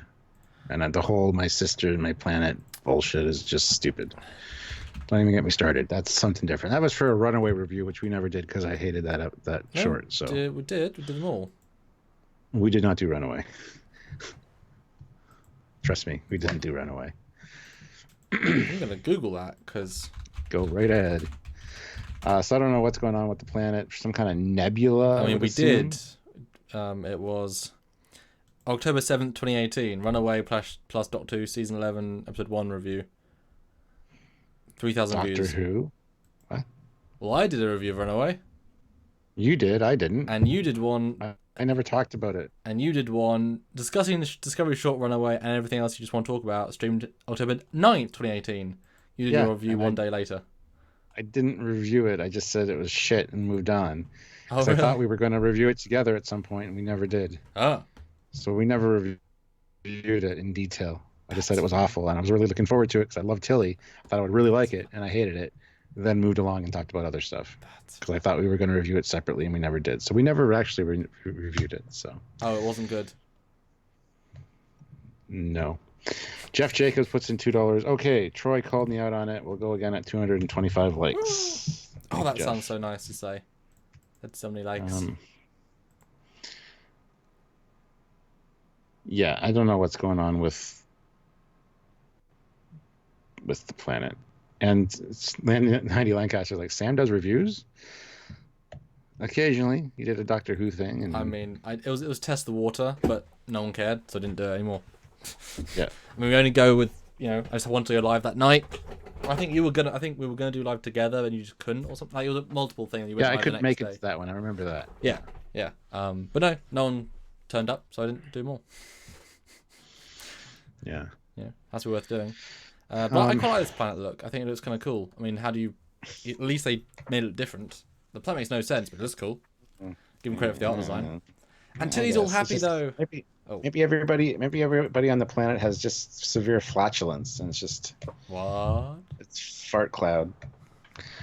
But yeah, Tilly's happy because she gets to see her friend, and that's where we hear about recrystallizing dilithium, and Sarah's like, recrystallizing dilithium? Are you an idiot? Yeah. Now, I don't want to talk about Runaway because it wasn't very good, but so I guess this lady got on board the ship via a container from a planet, right? Yes. Which they do know about, but also don't know about in this episode. Mostly don't know about it. So she got onto Discovery, a relatively ish secret, well-known, specialist ship, and then as in secret in terms of, well, I guess everyone knows about Spore Tech now, and then they beamed her off. We assumed onto her planet, but I guess they weren't orbiting her planet at the time. So they never went to a planet. Because if they went to a planet, they'd know about the planet because they were there. So they never went to a planet. She managed to hitchhike across the galaxy to Discovery, not on purpose. But then she got beamed down to her planet by Tilly at the end, and we're like, where is the Discovery? Is it around the planet? But it isn't. I know. So I guess they beamed her into space and she flew like Mary Poppins in Star Wars Episode 8. Yep. So anyway, you get the scene of Hugh and Stamets. Now this must have broken your heart a bit. What do you think about... not really. I didn't give a shit. Oh come on! You said before this is the subplot you're most interested of. Several times. Not most interested. Well, one of the interesting. One of the most. It was interesting to see what happened when I didn't. Yeah, it was like out of place. Didn't need it. Didn't need to be here. Again, shoehorning this into the episode doesn't need it. I might take a break from starships. I turned down a job on Vulcan. I might hang out on a starbase for a while, or a station. And then the whole forward motion is the honest choice for both of us. No matter what you do or who you end up with, I hope you're happy. And then Hugh's like, I'm glad you said that. So it was just kind of meh. I'm surprised I went this way with it. But contextually, Hugh walks in. He walks down from sick bay, through to this room, and Stamets goes first. Yeah. It's like, well, you came here. What did you want to say? Oh, nothing. Like, I was expecting. So what are you gonna say, Hugh? And he's like, oh shit, I want to get back together. It's like awkward. So I was like, why is this? It was very weirdly written. It had to be like Stamets going to sick bay for it to work, because Hugh, his face is clearly like, oh damn, that's not what I wanted to hear. And he's like, yes, I agree, Paul. I was real confused by it in terms of the framing of the. I think Hugh wanted to go say something to him because he knows he makes a point of saying, when the Enterprise gets here, I'll be joining them. So he's heading over to Enterprise for some reason. I think he wanted to go talk to Stamets, and Stamets, he maybe said, I'm coming down to this is all off screen. I'm coming down to engineering or whatever. I'll be there in a minute. And Stamets is like, oh, okay. And then, so that's why Stamets talks first, because he was expecting him. I don't know. It just, whatever. It's a scene that I didn't really. Well, I just thought he meant I was going to Enterprise because, like, there's not going to be many people on the ship that need medical people, and I'm not chief of medical, so the chief of medical will stay on. But, I just thought there's more people on that ship because 100 of our crew are going over there. I'll stay with 100, sort of thing. So I thought the dialogue was nice, but I was like, so what did Hugh want to say? Nothing much. Okay. And I'm surprised they're not getting back together. Like, I kind of like they don't, but I guess they will. Too. As if they. I think, again, like with lots of their plot, they have only this much plot, and they're kind of like stretching out of multiple parts, because we keep seeing little moments of them together, but each one isn't quite good enough. Like, why on earth would Hugh have gone to him while they're about to do the Red Angel experiment thing? It's like, bad times, like, well, obviously, and then they don't talk for 3 weeks. It's kind of like, they don't know how to deal with these two people, so it's kind of like splinking them so they're there. You just don't want to talk to the other person, so you always pick the worst time. So it's like, oh, we got to rush, we got to hurry, I can't talk now. It's like, oh, okay, thank God. Yeah. Then when we have 2 weeks off, we just you know what I think happened? I think the writers felt the pressure to bring Hugh back. They had no plans after that. It's just like, we'll turn the will they, won't they, for an entire season, but they just won't. So I guess we'll vamp for 6 episodes. You know what I mean? Like, there's nothing here. There's no meat here. I expect there to be meat in this scene, but there kind of isn't. So I was a bit confused. Yeah. It was a lovely scene, but I was very confused by it. Yeah. Eugene puts in 250 rubles. Thank you. I've got Horde Scourge from ME Andromeda flashbacks from this shot. Haven't played Mass Effect Andromeda, but yes, you're right, Andromeda. Lots of Andromeda. Fleet Swiftback puts in $1.99. Woohoo! Great job on 150 likes. Sweet. We get to 200 easily. 172 now. Come on, guys. Click like, click like, click like, click like, click like. And Jonathan Davies puts in £2. Scotty's transwarp transporter. Tilly's stuff. LOL. Yes. Yeah. And 2 interesting comments above that. Irzuth 2. I just skipped all the feeling stuff, which is a lot. But I prefer the focal length comment, which is, this episode should have been called The Long Goodbye. So much parting and saying so long. That would have been a better title. Yeah. But such sweet sorrow, parting is such sweet sorrow. It obviously ties in with all that. So Kevin W. Clark puts in $10 Canadian. Thank you. Oh, thank you.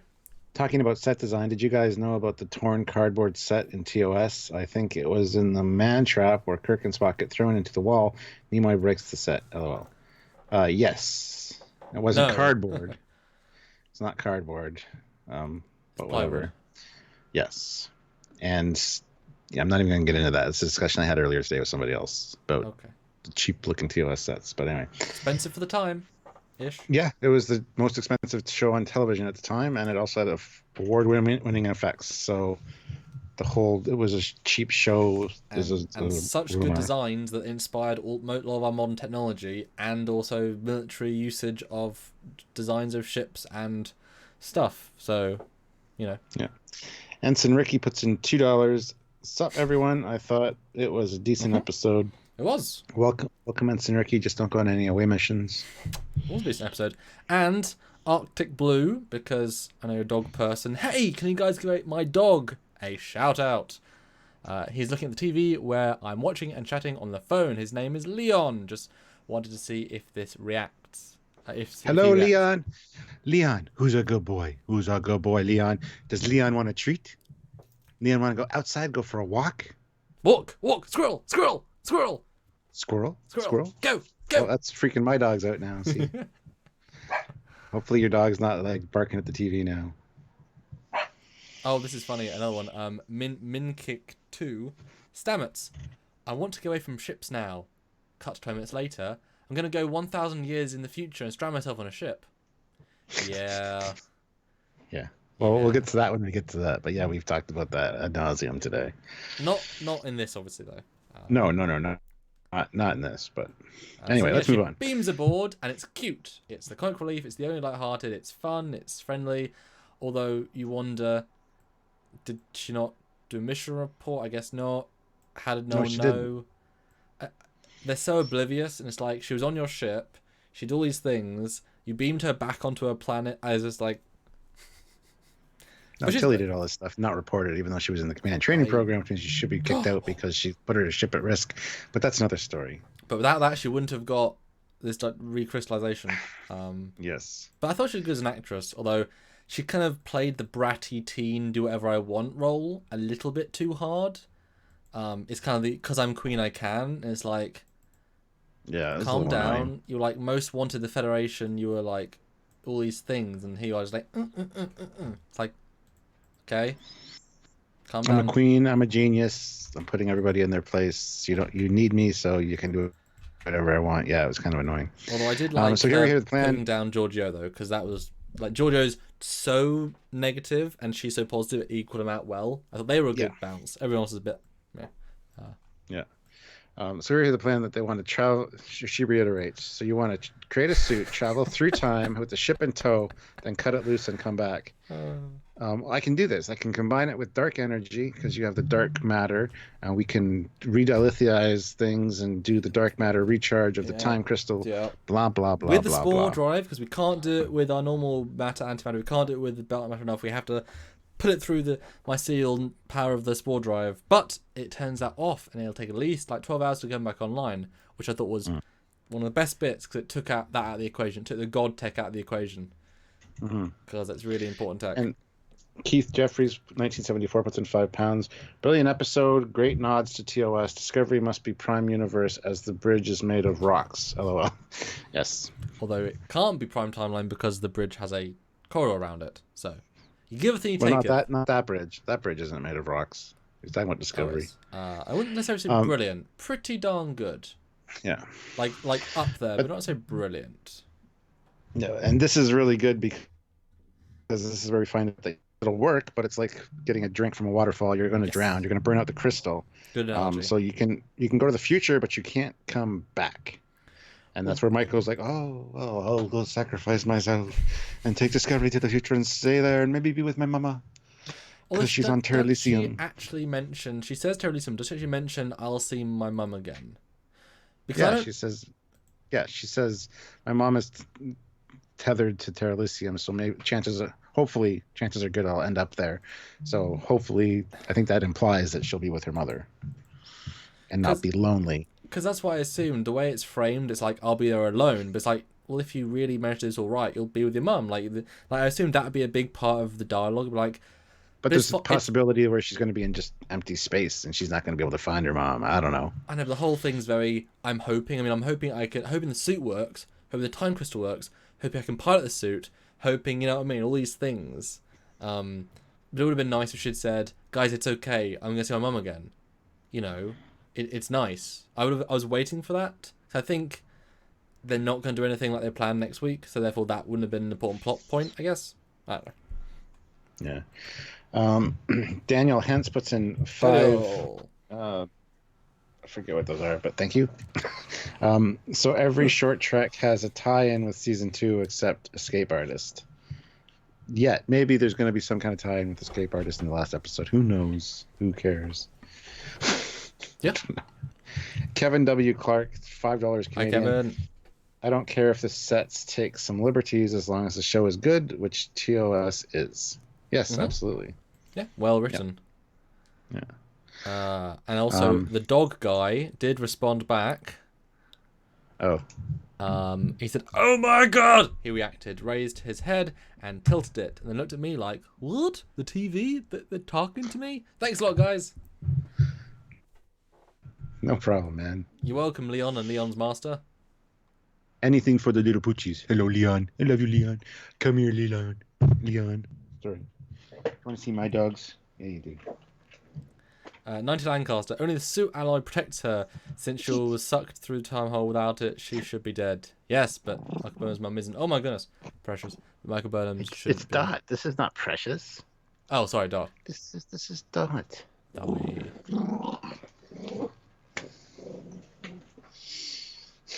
Anyway, we should probably get this episode done because there's still quite a few more notes I have. So, but I actually like seeing quite a lot. I do like her in the air science. That was very like I can visualize. I love things. how Jet's like, yeah, I know exactly what she's doing, like Yeah. E equals MC squared type stuff, and she's like, I like you too. I think that was those characters pitched on this balancing act of perfection. Same with a lot of Georgiou in this episode. Like that was just very relatable. Like she understands this one thing. Although, because you know how to recrystallize dilithium doesn't mean necessarily engineering genius at, spore drive dark matter energy thingy of a black hole, blah, blah, blah. It's like, it's not quite the same stuff. But Taps into the same basic laws, though. But if you don't understand one tech, you can't, like, why would she understand if dark matter is that rare, she wouldn't understand his dark matter. You know what I mean? It's all a little bit simplified. Although it's funny how we've had 4 times now. Captain, we can't find the energy. Oh wait, yes, we can. Of the same episode. It's like, we'll do this and we'll do this and we'll do this. It's like every time we need more power, we always find the way. It's like, it's just that easy. Oh, well. And Ricky, $2. My gripe is when they beam to Discovery through the shields. Yeah. One of those classic problems. Yeah, the next shot is really annoying to me. Oh, I loved it. Such a stupid shot of the shuttle. Oh, I loved it. Let's go in upside down. No, it's so pretty. I mean, they take so many liberties with these stupid shots. No, I love this one. I thought it was really nice. And sometimes dude does VFX. That angle is actually really tricky to get right. I thought it was great. I really enjoyed it. Every once in a while, sure. But considering some of the episodes just have random upside down out of a turbo lift into a hallway, it's like, did you get a special on this camera rig that you want to use it every day? It's like, seriously. Yeah. For the space shot, it was kind of cool, I have to admit. But for some of the interior shots, when they do stuff like that, it's just irritating. This is where we find out, too, that because if she does go back to Terralisium, there's no technology on Terralisium, so Discovery will be safe. Discovery itself is technology, is it not? So if it's in orbit of Terralisium, there's going to be technology at Terralisium. Even if they crash the ship, there's going to be technology. It's just stupidity. Stupid reasoning to have the ship there. Well, there's 2 levels to that. One, when Michael Burnham's mum brought the inhabitants to Terralisium, she put technology on Terralisium, which she chose to be safe. But she also has the suit there, so it's sort of irrelevant either way. But if it's 50,000 light years away, how would they track her? Why would they find? There's like, it doesn't really matter. It's so far away, and it's in a different quadrant. So if that's a genuine risk, that means Control's probably destroyed everything in all 4 of the quadrants, which means, has it defeated the Borg? I really doubt it. Borg versus Control. I think Borg is going to win with adaptive ability and their bigger, better ships and blah blah blah. Because the thing is, if Control kills everyone, it won't evolve its tech in the same way. It won't get quantums out of nothing. It's not going to think like that. I'm going to keep developing new weapons for the sake of it. Borg have got all these cool tech and advanced weapons, and from aliens races across the galaxy. Control thinks on a very linear path. So yeah, stuff about leaving, blah, charging, blah, loving, killing, blah. The next note I have is 57 minutes for Enterprise to arrive. Control is 10 minutes behind them. And then Sarek and Amanda show up. Did you get any screenshots of Sarek and Amanda? I did. It seems really out of order if that's the case. No, it's in order. Unless nothing important happened. Yeah, no, it's true. It's always in order. I do love this device thing. This time crystal box. Weird but cool. Sure. I absolutely love this shot going by with the people in the windows. That's lovely. Although the fact Yeah, there's this that's a weird good shot. window on top of the deflector, like a massive bay window, feels out of place to me. But whatever. But yeah, lots of talk, just lots of talking. Yeah. Ensign Ricky puts in $2. If they fix the future by it, there should be tech. If they fix the future by it, there should be tech. Oh yes, yeah. Yeah, very true. And I was thinking about the speed thing. I actually thought this earlier on. They were 5 minutes away from meeting the first location they were, right? Mm-hmm. And then the Enterprise warped out, and so did Discovery. And they said they were speeding up. So if the Enterprise was able to make time on the on Section 31 ships, that means that Section 31 ships are less advanced than the Enterprise. But you would assume Section 31 have the most advanced, like they're meant to be years more advanced in terms of technology. So the idea of the Enterprise being able to beat them in terms of warp felt a bit odd to me. They should be able to close in at, you know what I mean? I guess they're just faster. Yeah. There you go. End of the equation. You can outrun them. Because if they made space, they can outrun them. There isn't any, end of story. You can outrun them. And I'm sure Discovery is just as fast as Enterprise, if not more, because it's newer. So they could just stay at warp, outrun them. Yeah. Just a slight thing, I noticed. Yeah. Oh, yeah, Spock and Amanda. Nope, Sarek. Cyborg. Sarek and Amanda show up somehow, assuming they're closer to Discovery because they were on a planet. Or they have a super fast shuttle, one or the other. They tried to reach Burnham through Starfleet, but all the comms are down, so they had to arrive. And then he asks, I love my note here, but I don't want to read it, I don't think. Well, why not? I might as well. Ask for forgiveness and some silly family bullshit. Yeah. It's unnecessary, and it seemed really... this was an odd scene. It made the whole Enterprise being behind them and Control being behind them not seem like a threat because they managed to show up. Anyway. And Grid Cube also had a lovely little comment. Wait, a red blast signal took Burnham and Pike to Dilithium, and then Pike gave Dilithium a super battery. Pike rebooted their tech tree. So in fact, now in Mama Burnham's future is now tech on Dilithium. Either way. Mm-hmm. So I guess they didn't change the timeline. Michael Burnham's mother exists in an alternate future. Did she actually change the past? Or is she now living on a planet with like 1 million inhabitants and technology? Because that would be very anticlimactic, wouldn't it? It's like, as soon as I came back, there was millions of us. It was great. I had TV again. Just a bit funny, because if you're changing the future, are you actually changing the future, or are you not? And yeah, Sarek is just funny. They just warped in. It's just like, and how did they know to meet them at this planet? I guess through I don't know, the Kumak, the Katra link. Well, the Katra link, yeah. But again, why wouldn't he just like? I mean, well, as soon as he gets there, you would assume you'd get back and and would it not make sense to it that maybe Vulcans have their own independent communication network? They're not using the Federation one. So it'd be great if after this meeting they could say, "Hey, Vulcan, can we muster some ships, please? Because all sentient life and crap. No, we're just gonna warp home and not do anything." Yeah. Seems like a silly scene to have. It just felt shoehorned in and not needed, but whatever. And that's why I said in our review, this felt so much like a genuine Goodbye Michael Burnham that we got all of the bells and whistles of the Goodbye Michael Burnham.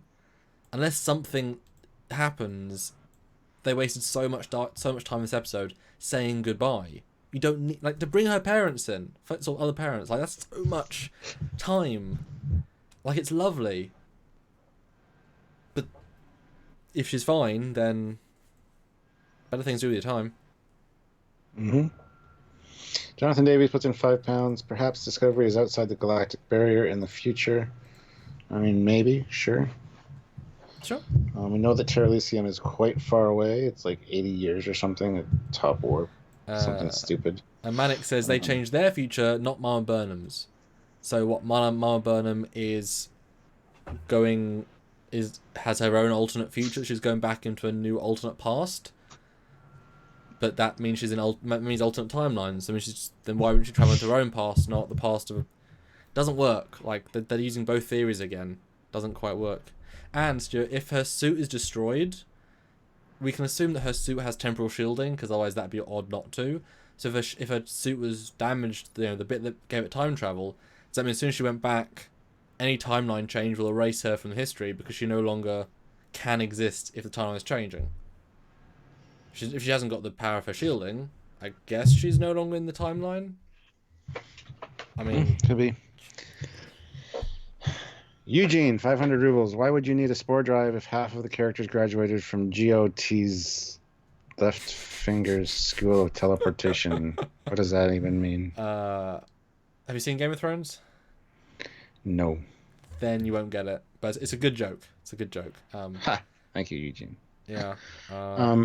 Here we get the whole, yay, I'm looking at my mom telling me how to use this suit tutorial. Moving on. Tilly comes on and is like, hey, how's it going?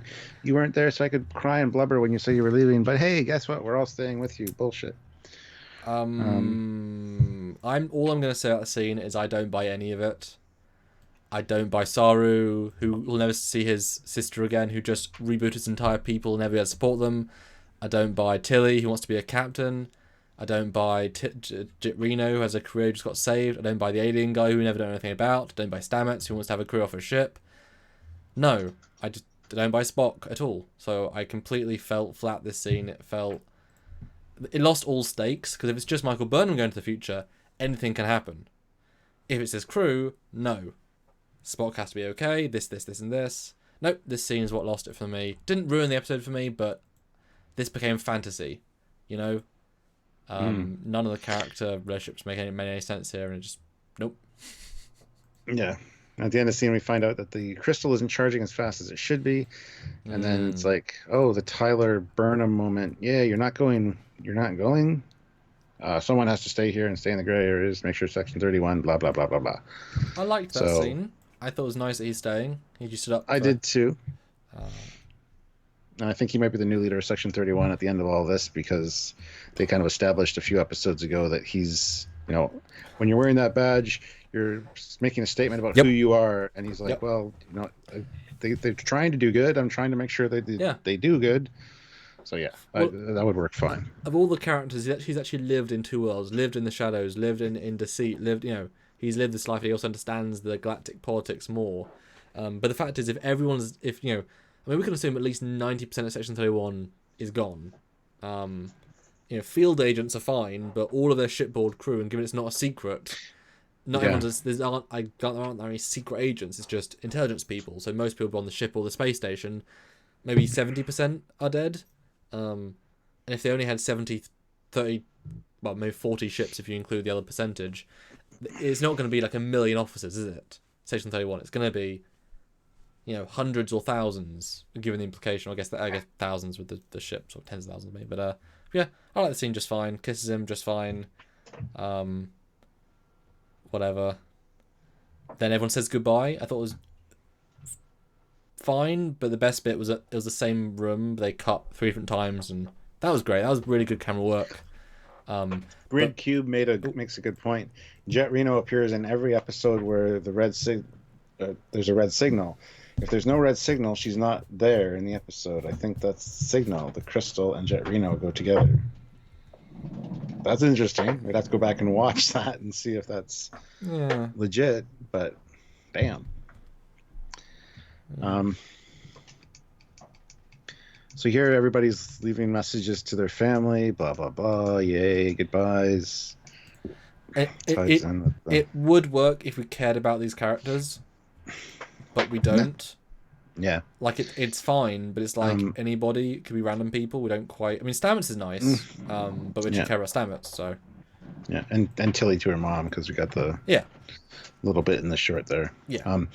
This is actually the next scene where Pike's on the bridge and he's like, move us away from the planet. This is our fight, not theirs. I love that, because they never address anything like that in Discovery. It's not, let's get away from the Kelpian homeworld because of this time thing, or let's make sure they're okay after that exploded. None of that's ever addressed. So that whole let's move us away from before this all starts was great. Thank you. We've needed that. One little line. That's all you need. Do you remember the time tsunami that didn't do anything to a planet? Yep. And then we didn't even mention the planet that we're still in orbit of. Yeah. They just don't care too. I also, I think I was trying to say this to you earlier. I don't think those that write the show are encouraged to read the script of the previous episode. I think they're given, this will happen in your episode, write it, because they don't connect to each other properly a lot of the time, despite it being one long arc. Do you know what I mean? I don't think they're actually encouraged to read each other's scripts. So that's just the vibe I get. Yeah. Yes. This scene's great though. I'm leaving the Great Pike speech was really well done. I'll call out each thing he says. Dittmer and Hiroshikam, or whatever the hell her name is, would not be alive without you guys. You saved me on the way to the asteroid. Lieutenant Nelson stepped up to replace Ariam in a way that honors her memory. They're really reaching there, weren't they? It's like, you haven't got a line. You've had 3 lines. You took over the dead girl. Cool. Yeah. Lieutenant Bryce and Reese, you guys stay calm under pressure. I have nothing else to say about you. What are your names? Don't know. Yeah. Commander Saru, I'm gonna miss the hell out of you. That was a nice one. That was nice, yeah. There aren't words, he says. It's good. And Non. Oh, by the way, Non is staying aboard Discovery, guys. If that's okay. Yeah, you're welcome. All right, thanks. For that, I said to off stream that I felt that I thought it was great for Discovery, but bad for it making sense, because she spent 5 years with the Enterprise crew as chief of security. That's a big old officer, and so I guess she transferred as chief of security early when they first came on board, though. That was called out that she was chief of security, so she just maybe decided to stay. She was new to Enterprise, but they just got home. No. When they got on Discovery, yes. She disappeared for an episode or two, and then when she was back, she's like, "This is our new chief of security on Discovery, Non." So, yes. Yeah. But I mean, she spent 5 years on Enterprise being on there with that family, and I guess within 6 months she feels more close to this family and wants to. You don't know that she was on there for 5 years, though. Well, she could have just been transferred, or I don't know. Remember, they're on a 5-year deep space. They just got back, so either she just got sent on like that week, because remember the Enterprise just left. It just got back. It just left. It'd been in the quadrant, like it'd been on Earth for a couple of weeks max. So either she's 5 years or she's weeks. I mean, if she's weeks, fine. But then weird, random. I mean, yeah. Well, whatever. She's staying, so that's cool. And then very grateful that I've been here to see you discover your heart, Michael. Whatever. Then, Saru, you're in command, following Michael through the wormhole. We're going to discuss the captaincy later. And that's where Saru says there are many things to consider. So is he saying maybe you'll be captain, not me? I was confused by that. No, Saru's probably saying, I think Michael Burnham deserves it more than I do. That's what he was saying. Not sure what gives anyone that impression, but okay. Because Saru was the one that said there's many things to consider. I don't think he wants the job, and I think he maybe feels that Michael deserves it more. That's kind of the vibe that I'm getting, and I think that's what's going to happen. But he's been acting captain for a year, for like 6 months, and I know. Pike gave him charge of the ship. I think that's enough. Whatever. And they'll stand up for him, which is nice. And we see this massive bridge, and yeah, that was a great send off for Pike. And then we get the awesome swarm of shuttles and work bees and auxiliary ships. Oh my god, there's so many things. Thump, thump, thump, thump, thump, thump, thump, thump, coming out of hangar bays and just damn, the rapid fire launch tubes, I guess. I think it's fair to say that we are again in JJ territory of how many shuttles. Oh god, I mentioned that last night in my first review, that the Kelvin, when it launched shuttles at the beginning of the 2009 movie, had like 26 damn shuttles that launched out of it that you could count on screen. Yeah. Might be more. That's a lot for any kind of ship. And I get that Discovery bought shuttles, but never have shuttles been particularly useful in a fight, especially if they. So imagine if Discovery's been kept in the loop to what's been happening, right? They know very well that Section 31 ships have gone rogue. These very powerful, very advanced, intelligent ships, more advanced technology than we have. Do you really think a small shuttle with added phasers will be able to do anything? Do you really think one blast of a Section 31 ship will be able to kill the people commanding that shuttle? They're making suicide shuttles in the sense that they won't be able to survive a single blast. Shuttles are never effective in this sort of combat when any weapon can blow them up. Any weapon, any ship fires can blow them up. So it could be that they're remote controlled. Yeah. So they're not putting people's lives at risk, Sure. and they're just used as distractions to kind of keep Section 31 or control off its game by having so many targets to choose from. Although, 30 ships, 100 shuttles, so 100 torpedoes, right down to 2 ships. It's not that much of an obstacle, but I agree it's probably drone piloting, although if it's that easy, then it's that easy, especially in combat maneuvers. That's part of the whole, we haven't got AIs, because, wow, it's that easy to make drone ships. Max volume makes a good point. You can use shuttles in a fight in Starfleet Command. Yes, you can. You can send them out as suicide shuttles, and just attack to be a nuisance or to protect your ship. You can do multiple things, but that one shot from a phaser, and they're gone. They are helpful if your opponent's not going to target them, and they can keep doing their thing. But if they get targeted, they're gone like right away. So. Yeah, I mean, if you've used their shuttles, you can tell they'd never win you a battle. No. They have been helpful. They have been helpful in Starfleet battles or Starfleet Command when I've played it. They do come in handy sometimes, but although normally, I see them go they're gone. Yeah, the suicide shuttles are the most effective, and they're unmanned. They're the ones that slam into the shield and cause some damage. And the focal length is shuttles are not useful in the fight. I need to overthink my stow strategy. Remember, this is pre-TOS when shuttles don't have warp, don't have big weapons. I mean, weren't runabouts. I mean, if you're including runabouts, even Voyager shuttles can do well against a Kazon ship. I mean, this is a long time before they had any tactical efficiency, and stow is a game with combat, so obviously they've got fighters. I mean, different timeline, and if you've watched the Battle of DS9, I mean, these Paragons are getting just destroyed. I mean, yes, they can cause damage, but also getting killed left, right, and center. There's not really any Eugene puts in 500 rubles. It looks as if Sarah Mitch, the old Ariam, isn't allowed to speak. So when Ariam was required to speak, she was recast. I mean, I don't know. Maybe she's just not a good actress. I don't know why they'd have her then. Cute, maybe it's nepotism. Maybe she's dating somebody that's higher up. So yeah, time crystal not charging quick enough. It won't be charged, ready for the battle. It go boom boom. And they say, Jet Reno says, hey, I'll just, well, they say, do some ideas back and forth. I love how Stamets just says no to them. Like, he's actually being quite, no. And one of the reasons for no is that if we touch the crystal, or I guess just be in its presence without a force field, I guess. Yeah, we'll take the cage away. Everybody would have visions of the future, yeah. I guess. Why?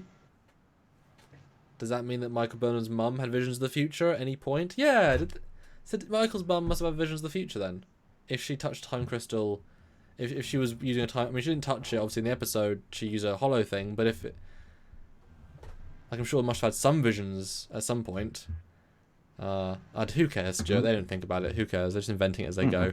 And Jet's like, yes, I'll stay and look at the future. And then she sees the future, and it's the same thing. And cool. Doesn't bother to tell anybody that there's a torpedo lodged in the hull of the Enterprise. But yeah, they'll get charged just in time. There we go. Yeah, and Jet and Stamets, I like their little thing here. I still dislike you. Oh, the feeling's mutual. That was kind of cute. Yeah, it was nice. And then of course we're beaming over, and this whole interaction between everybody here is great. The Tyler and Pike thing. Do you trust me? Because if you do, I gotta leave before this starts. So.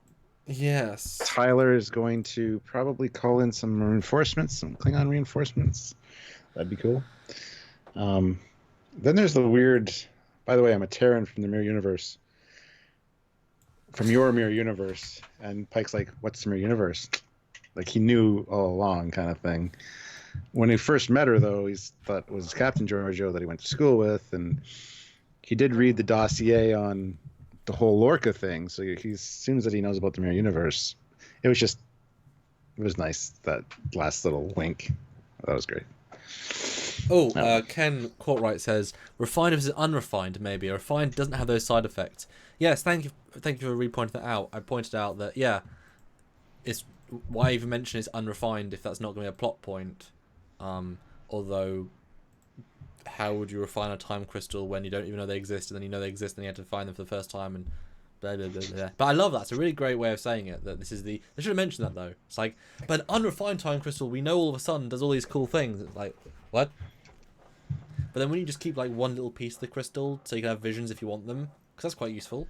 Especially if they're not the visions that say your future is set. Yeah. You just see the future. Like, awesome. Maybe the smaller they are, the least not as far in the future you go. I'd have a little one in my pocket, like going on a date. Like, put my hand in my pocket. All right, that's good. Okay, that line's gonna work. All right. Yeah, yeah. You can only read like 10 minutes in the future. What's for dinner? Excellent. Yeah. Why is his hand always in his pocket? Is he playing pocket pool? Why is it rubbing? That's weird. What? Oh, it's fine. Yeah, what do you think about the Mirror Universe exchange? Because it was very random. It was very random and odd, and it seemed out of place. But I kind of liked it to kind of show that those two had come a long way. I don't know. I thought it was nice. I don't know what to think of it though. Yeah, I like. Maybe it's the Mirror Universe Pike, and he's like, I know all about the Mirror Universe. Because my eyes don't see well either. Dum dum dum. No, I say I love the Tyler thing because I thought he meant, we've got some time travel tech too that we have in storage. We don't use it, but we have it. But I love that. Yeah, I'll just go and get warships because I did say that since the start. Like, I'm sure you'll see them. I think it was said from episode 3 when we saw D7. We're gonna see the Enterprise and D7 fight side by side. It just makes sense. That would be awesome. Yeah. Yeah, and then you get to see, a design. I thought the mirror thing was. I think the only reason is because we're never going to see Pike and Georgiou together, so they thought, screw it, we'll just put this funny thing in. Like, they're never going to be in the same room together again, so we'll just do this now. But as soon as she said that, I'm like, oh, of course he knew. And then he winks, I'm like, yeah, I knew he knew. Yeah. So that was kind of my... although I like her phrasing, from your mirror universe. It's like, they don't call it mirror in the... Like, there doesn't... It feels out of context. Like, I'm not your prime universe counterpart. It's like, you don't call the universe prime. What do you want to... That's an out-of-universe expression. That's non-diegetic, whatever. But it was a cute little moment. It wasn't needed, but it was cute. Yeah, I agree. But this is when you see the coils, Stuart. Look, the coils! Yes, the glowing new coils. warp coils on the nacelles. They look nice. I like it. There's a lot of glowy stuff. And Stuart, I was right. The little blue things, are not Section 31 ships. They are little teeny engines. You were right. Yeah. I give you all the credit in the world, man. Yeah. Eugene puts another 500 rubles. Thank you very much. Sarah Mitch is Canadian. She spoke a lot in Expanse, shot in Toronto. Maybe she's not a member of the U.S. Actors Guild, hence cannot have any lines, like King Abdul II in Voyager. Possibly. Yeah. That's funny. But yeah. Oh, great thing. Arctic Blue just had another great comment. He says, Burnham stopped Enterprise to shoot Discovery and then saw the future when she's on the bridge. And then the engineer saw the same future from the time crystal. So even though Michael Burnham, she changed the future still happened the way she saw, even with her change. Mm. Which is interesting, I guess. Anyway, so they all warp in, all the ships. Everyone looks very worried. Red alert. Oh, Pike in the right uniform, in the right colors, walking on the bridge of the Enterprise. Beautiful. Damn that corridor, though. And then we are surrounded. And obviously they think like Khan because it's two-dimensional thinking. Let's just surround the environment by just putting a ring around them. I guess Section 31 really likes these two ships because Section 31 put a ring on it. Stuart, I amuse myself. Yes, you are the funniest man in all the quadrant. Yeah, but looks aren't everything. They're really not. No, in this diagram you can see there is actually 4 variations. There's the big ship, 1 and 2 nacelle, 2 and 4 nacelle, and small ship, 2 and 4 nacelle. The small ship being the one we've seen in previous episodes. So actually there's 4 variants, which is cool. I that's nice. I mean, yeah, there's kit bash, slightly more nacelles.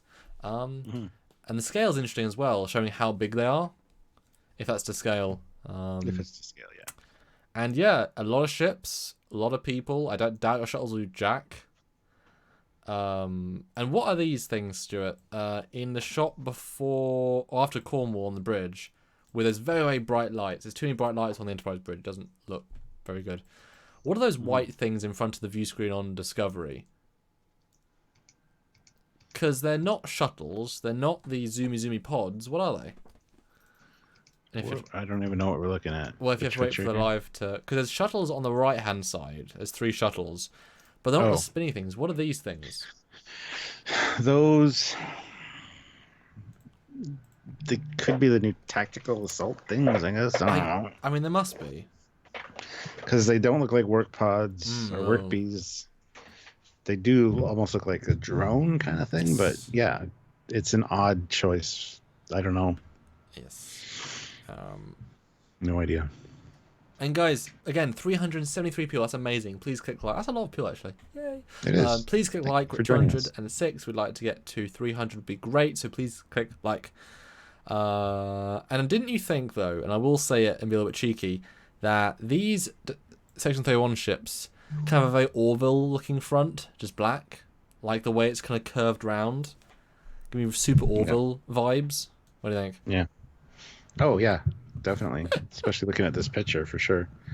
And then Pike in the captain's chair. He says, shields up. Sarah's like, battle stations. We get number 1 looking very out of focus. People looking concerned. Close up. Dum. Dum. Dum. Just as it was about to get good. Good. We got next time on.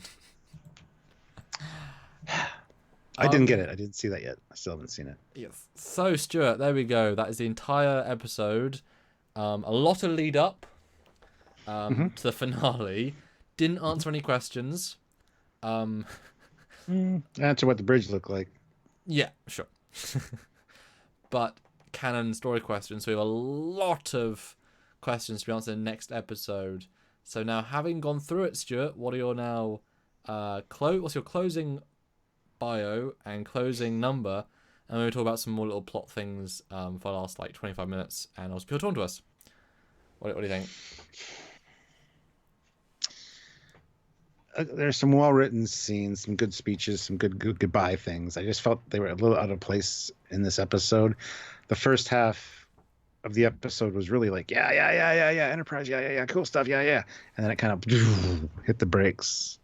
And there's weird stuff interjected, like Sarek and Amanda showing up, and just weird things that happened. And then the Stamets and Hugh thing also is kind of felt out of place.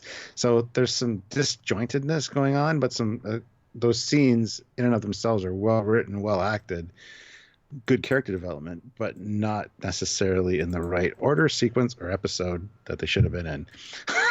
There's just a lot going on. I feel like they're wrapping stuff up really quickly because it's the end of the season, and they're just shoving stuff in. So I'm going to lower my initial score, which was 9 out of 10, because I really enjoyed it last night on first viewing. I thought it was great. But I'm going to lower it a little bit, go to 8.5. I think I skewed my results, my scoring, because I scored a lot of the other ones up too high. But I don't know. I liked it. I did enjoy the episode. Seeing the bridge was fantastic. Great reimagining of the TOS bridge. The Enterprise does look great inside and out. Yeah, I'm looking forward to seeing more of the Enterprise. Hopefully I would have loved to have seen the transporter room when they were beaming over at the end there with the little wink to Georgiou. I would have loved to have seen them beam onto the Enterprise transporter room. Just get another room that we could see. That would have been great. I don't think we're going to see that in the next episode, but would be great to see a few more things anyway. So that's where I stand. Cool. Yeah. My I think I'm still at a 7 something. The first third is really good. They didn't let me down for the bridge. There's a few things. I mean, the fact is we're analysing it more than most people ever do, like on a watch. So, when we stay on the bridge shot looking at everything, we notice, the floors, the lights, that stuff. But from a first watch, beyond it being a bit cluttered, it's a great redesign. It's not the original Enterprise. It's not what 2050s look like. We know what it looks like because we see it every other time. So it's still the alternate Discovery visual update, which is not how the timeline looks like it's their own take, but more respectful than it could have been for sure. And considering what the Discovery team is known for, boy, they did well. Credit for them for that. And it's just kind of cool. I'd definitely like to walk around that set if given the chance. It'd be an interesting experience. But like I say, the episode grounds more and more to a halt, and it really uses the goodbye forever vibe for a good last third, and that's a lot of time to need to have an epic payoff. And that's why I said the next episode will determine its final score, because this is the next episode is the So if the next episode is a letdown a la end of season 1 with the quick fix up, unsatisfying, anticlimactic, then it will let down this episode, at least the second half.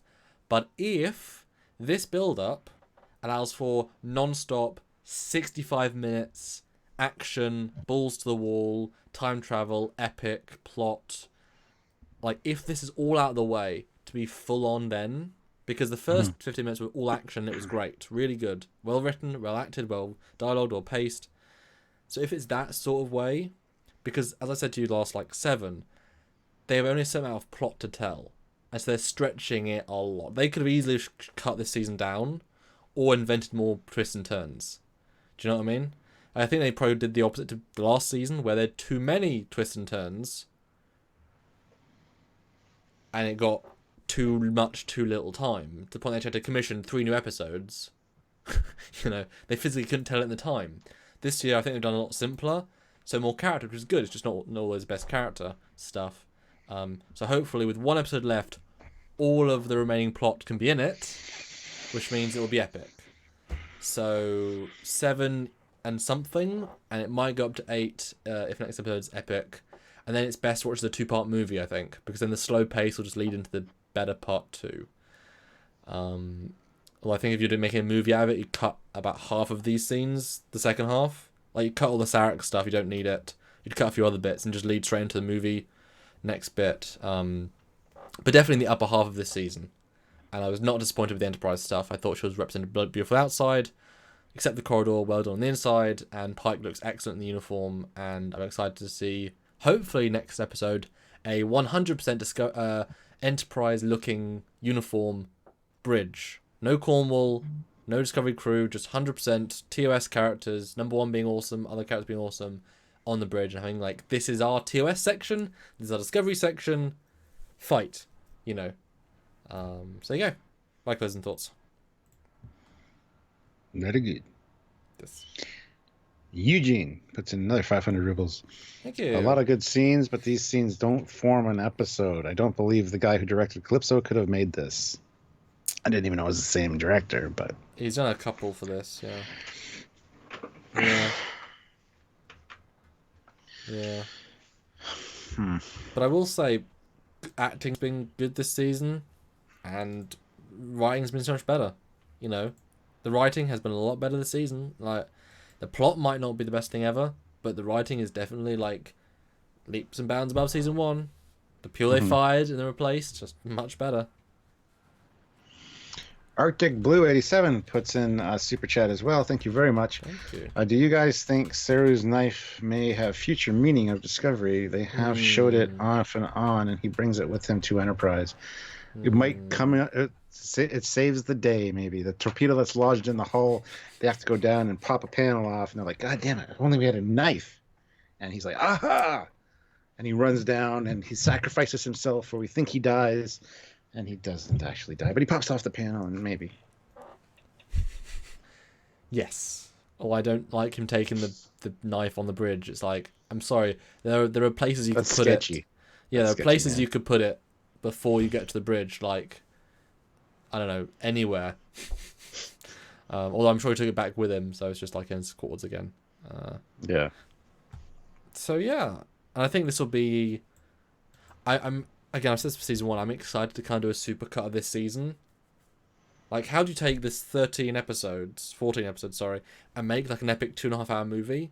I think if you condensed it down into the best bits, it'd be a really good ride, because you can take out the poor plot, you can take out the It's funny, every time, like the episode 2 ago where we had the problem with power, we can't charge it, and then invent more power sources. If you took out the problems to have to create the solutions, just made like a sleeker A to B to C, they wouldn't be plot holes, they'd just be things happening, So I think I'd really love to do like a movie edit of this, like the Red Angel, Star Trek Red Angel, and see how that works. I reckon 2.5 hour movie, because there's quite a lot of plot. Be easy to do. Yeah. So yeah, now it's up to you guys. So talk to us. There's still 239 of you. Amazing super chat. We'll talk what we want. We'll talk about what we want to talk about. Ask us questions about the episode, and yeah. I mean, Stuart, Jimmy. I guess we'll come around to any other thoughts about any other parts of the episode, as we tend to go back and discuss little bits. It's kind of why I like doing them during, because then you don't forget them because you're doing it as you go. No, I don't have anything else really. We covered everything I think we needed to cover. Plus, anything we didn't cover is going to be in a separate episode talking about like the bridge, or we don't want to focus on that kind of stuff here. We're probably going to end up doing a live just talking about the bridge with you guys at some point as well, with fancy graphs. Yes, because it's good to have comparisons.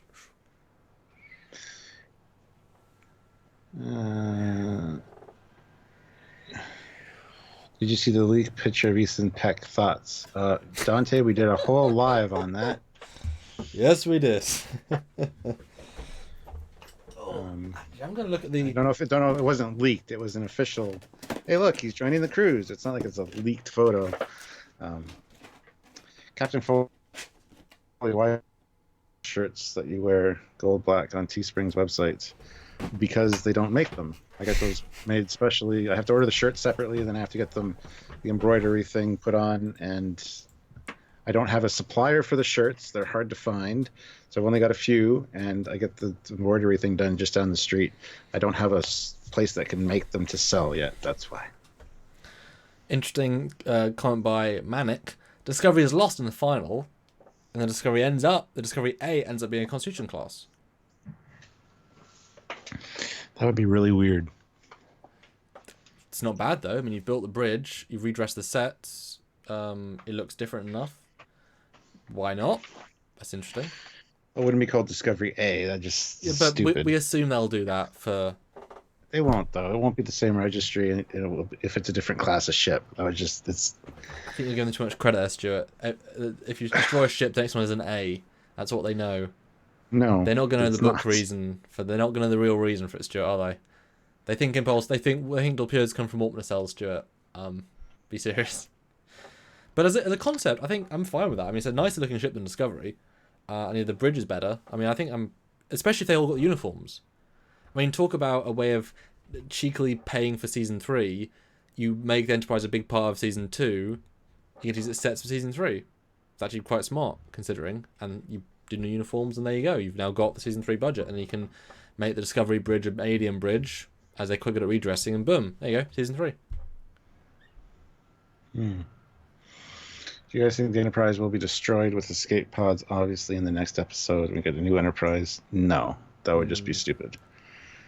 You can't destroy the Enterprise and then build another one and go, here's the Enterprise with no suffix, no A after it. We're just replacing it. It's just not how that works. And also, do you remember when they said, the Enterprise is old, Jim? It's 40 years old. Except the time it got blowed up and the old Enterprise is only 20 years old. Yeah. Well, that'd be an interesting continuity thing. It's like the Enterprise was 40 and then it got blowed up. Well, it'd be 20 and then it got blown up and then the next one was 20. So technically it's 40 for the history of the Enterprise.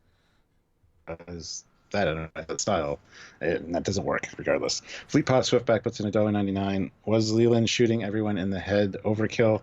No. That's the good way to ensure that people are dead. Because how many times have you watched an action movie where somebody gets shot and they end up stopping the person anyway because they got shot in the shoulder, in the chest, in the stomach, and they end up coming back and you're always like, why don't you shoot people in the head? Just like that old trope. So no. Shooting them in the head was a perfect idea. And also it was a future we're not going to see, so they could be as graphic, gruesome and deadly as you want. So yeah, just destructive bolts to the head. I thought it was actually well done. It's kind of nice, those flash forward futures. You can go really extra dark and have no repercussions. Well, it's like the entire episode of Stargate Window of Opportunity, repercussions, and you can do whatever you want. Ezri Tegan, the word on the street is they're going to be in the future for a long time. See, where did that rumour start? Because no one's announced it. And I don't know where that came from. I just heard people that I don't know saying it. It's like, well, people said it's going to be cancelled and all these things. It's like, well, they're not right. So we don't tend to, we don't tend to quote stuff unless we think it's right. So do you know where that came from? Like, when did you first hear that as a possible? 2 days ago, 3 days ago, maybe last week. I don't know. Like 500 years in the future is when season 3 is going to start or take place. It's like, okay, 500 is a weirdly odd number. Enterprise J timeline. Yeah. Well, 27s. Well, that is just the Red Angel timeline. But I guess before the Enterprise, as for all relativity and stuff. Yeah. I mean, it'd be interesting. I think it's more likely it'll jump into the past and have 1,000 years be something else. Because, well, so you've still got, if they do have Calypso as canon, because if you recall the novel, I know it's a novel, not an episode, but the first Discovery novel, already not canon because they go into the relationship between Kirk and Spock, Burnham and Spock, and it's completely retconned, and so that book is now completely irrelevant. Means nothing. And Pike almost kills Georgiou because at that point they didn't know they were going to make Pike respectful. He was the baddie in the piece almost. Like it's not the same at all characterization. And so is Calypso even, is it even going to be a thing anymore at this point? Or is it just a story that they told? Because that's got to be important. The Discovery being lost for 1,000 years, but do they really know what time it is in the future? Is it really 1,000 years from then? Does it go back 500 years and jump 1,000 years into the 2750s? What does 1,000 years really mean?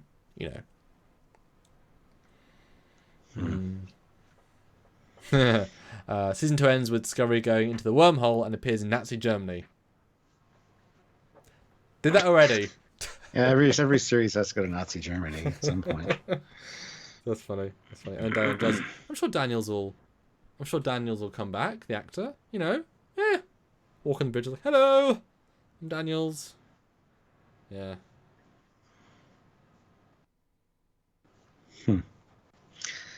A lot of talk about the Picard series now in the chat. It's like, yeah, I don't know. I hit all the points I needed to hit with this one for sure.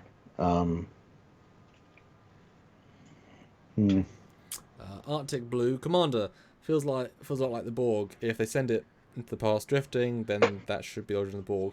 No, Origin of the Borg has nothing to do with humans, Earth. It's an alien thing in the Delta Quadrant. Nothing to do with anyone, anything. It's awful. It's awful that it's anything to do with like us. Yeah. In Calypso, it would just be stupid. It would be. In Calypso, Zora says that she's been waiting for 8,000 years, not that she travelled forward in time. No, we know. Yeah, we know that. We said we weren't saying that. But we don't know where that 1,000-year wait starts, whether it's in this time period. It's what we assumed. Yes. But now if they do jump forward and they don't go forward enough because they don't have enough power to get that far, and it is 500 years, and they have to abandon Discovery there, then it sits for 1,500 years, essentially, 1,500 years in the future, because it sits for 1,000 years, right? So we just don't know. Yeah. But we know, yes, it was ordered to wait for its crew to return, and it's waited for 1,000 years. Yes. Andrew Sepulveda puts in $2. Star Wars: The Rise of Skywalker trailer came out, and yes, we're going to be talking about that this weekend when I do a live on the trailer, I believe. So hopefully you guys, I think we're doing it tomorrow, because you're actually available tomorrow. Talking about Star Wars. So if you guys want to talk about Star Wars, and join in tomorrow. There's actually a lot in that trailer.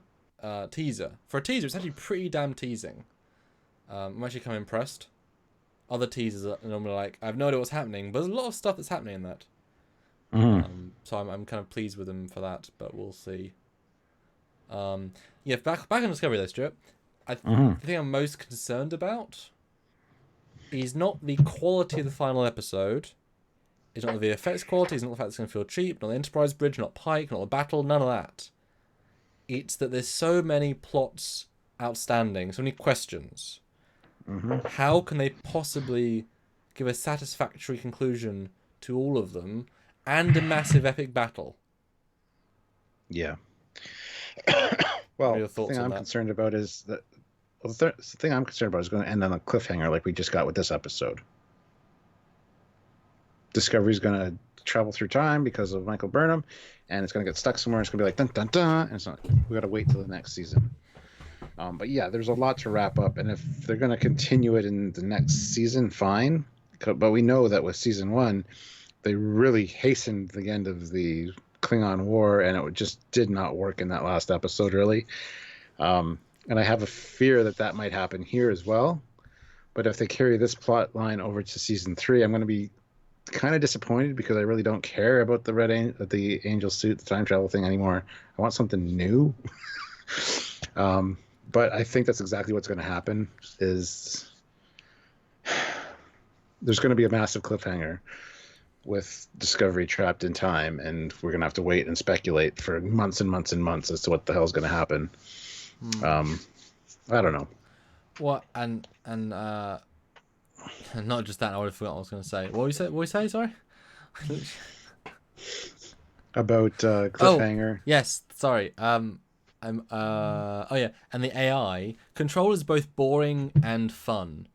It's fun that it's not been done before, but it's boring because now it's a one-dimensional. I must get the information to become sentient, despite already pretty much being sentient. I have a fleet of ships, despite my only purpose being sentient. Hundreds of years ahead of when I was meant to be sentient. So what was I doing before that? I don't know, being sentient. Do I have the ability to destroy all life in the galaxy? No, but the future me told me I'd do it, so I can destroy all life in the galaxy. It's like, so, and if they lose all the data, what's Control going to do? Like, you can't erase it from every system in the Federation. It hasn't got a fleet big enough to destroy the Federation. It could just infect the Federation to make them destroy themselves. You know what I mean? It's both unlimited destruction and really boring because it has no goals beyond.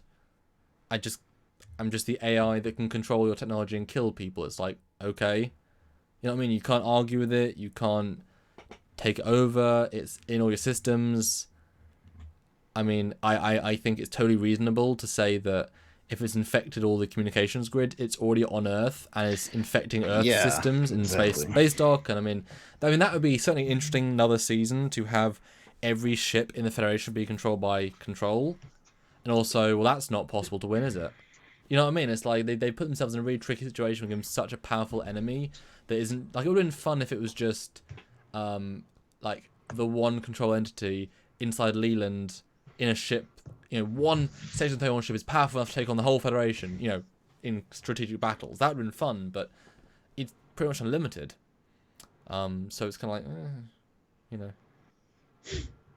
Yeah.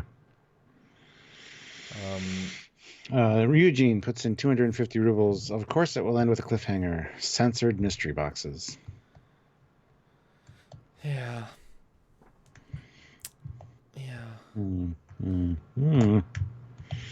The whole season is set up, Stuart. And every payoff is just another setup. Literally. I hope it ends on this cliffhanger, and I said this earlier to you today. Okay. But most of these people probably haven't heard it. You're going to see the Enterprise that survives the battle. Discovery goes back in time. And then a minute later, it's like, incoming ship, sir. It's like, okay. And you see it on the view screen. And it's like these two little red Bizarre collectors in the distance, and it swoops in. And you got the Enterprise, the Discovery Enterprise here, and then the classic TOS Enterprise face to face, and it's like dun dun dun, and that'll be the end. Like the timeline got changed somehow, and oh my God, it's another Enterprise. Yeah. Yes. No. Yep. Maybe that'd be awesome. Much. It won't happen, but and they just fly to Ticonderoga and put people in the sets they own, the costumes they own, and just film a TOS, but really dark because the sets aren't quite good enough to film. That's okay. Yeah, I'll say it once more, Stuart, because next week is the payoff. If the payoff isn't good, all the setup in the world doesn't make it good, and it actually makes the whole season worse. I am so surprised we're at episode 13. We haven't got to the payoff yet. I'm amazed, honestly. Yeah. Like the Red Angel wasn't even a payoff. It was a, oh really? More questions. Like it's like it. I'll give them a credit though. Every effing episode makes you want to watch the next one. So in terms of that, it's very well done. But there's so much padding in some of those episodes. You know? Like a lot of padding in some of the episodes. But it's character padding, which is great, but the balance isn't there of padding to show. It's not quite there yet, you know? Yes. Like Sarek. Sarek wasn't needed, hands down. Just wasn't needed unless they are going to the future, and then these sorts of goodbyes are really important, I guess. Yeah. Although if you go to the future, then you built the Enterprise bridge for not enough. I don't know. Unless that's the head of the section. Maybe the Section 31 user Connie. You know. Yeah, I don't know if they're going to use that bridge set for anything else. I mean, it would be a shame if they didn't, but they're going to redress it into something else. That'd be also kind of a shame. I don't know. It's not a redress of the Shinjo bridge. That's a fresh build. Like, that is a new bridge. Yeah. Or like built inside of another set, but it's a fresh build. Well,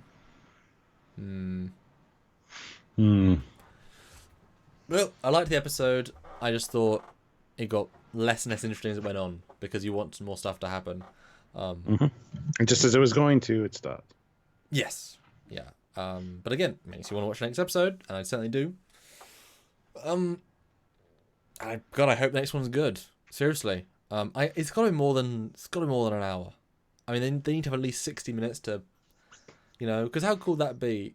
Oh, you didn't see don't watch Game of Thrones, but the first time a Game of Thrones episode was like an hour and 12 minutes, like 72 minutes. You're like, holy hell, one episode of TV is that long? Damn. Like, wouldn't it be so cool if next week it's like, it's 75 minutes. It's basically a movie. That's awesome. You know. Then you watch them. Then you watch them back to back, and it is a full feature length movie. That'd be cool. Because if it's like 42 minutes, and it's like, shit, really? That's it? Ugh. Yeah. Well, exactly. Yeah. I tell you what. If it's in the 40s, then it's gonna be a cliffhanger season. I guarantee. Like, Stuart, you're right. If it's anything less than like 60 or 58, it's the next time on season 3, 100%. And then I bet they will have filmed a little teaser for season 3. There's no reason they couldn't film an extra scene at the end of season 2. You know? Yeah. Like if they knew they got commissioned before they finished filming, I believe, or like around the same time. Because they were filming quite late in the game with the reshoots and stuff. They got behind.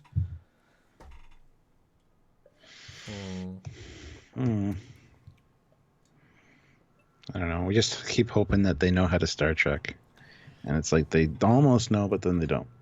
So. Yeah.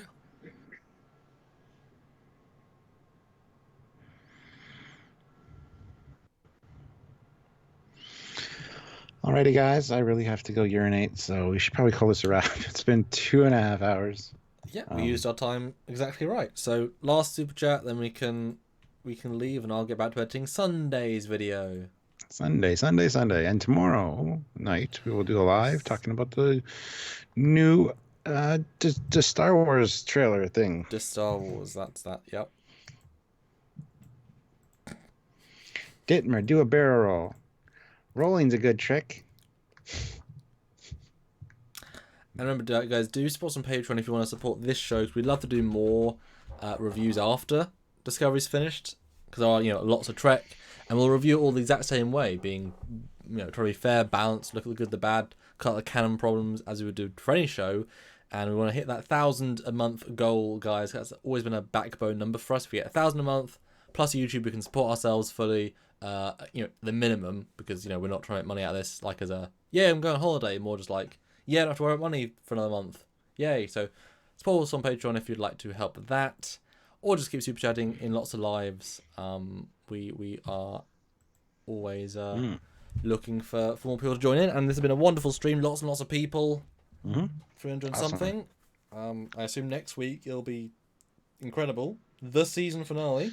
Yes. Might have to be a 3-hour extravaganza live next week. Oh, maybe. Who knows? Yeah, that might be worth doing.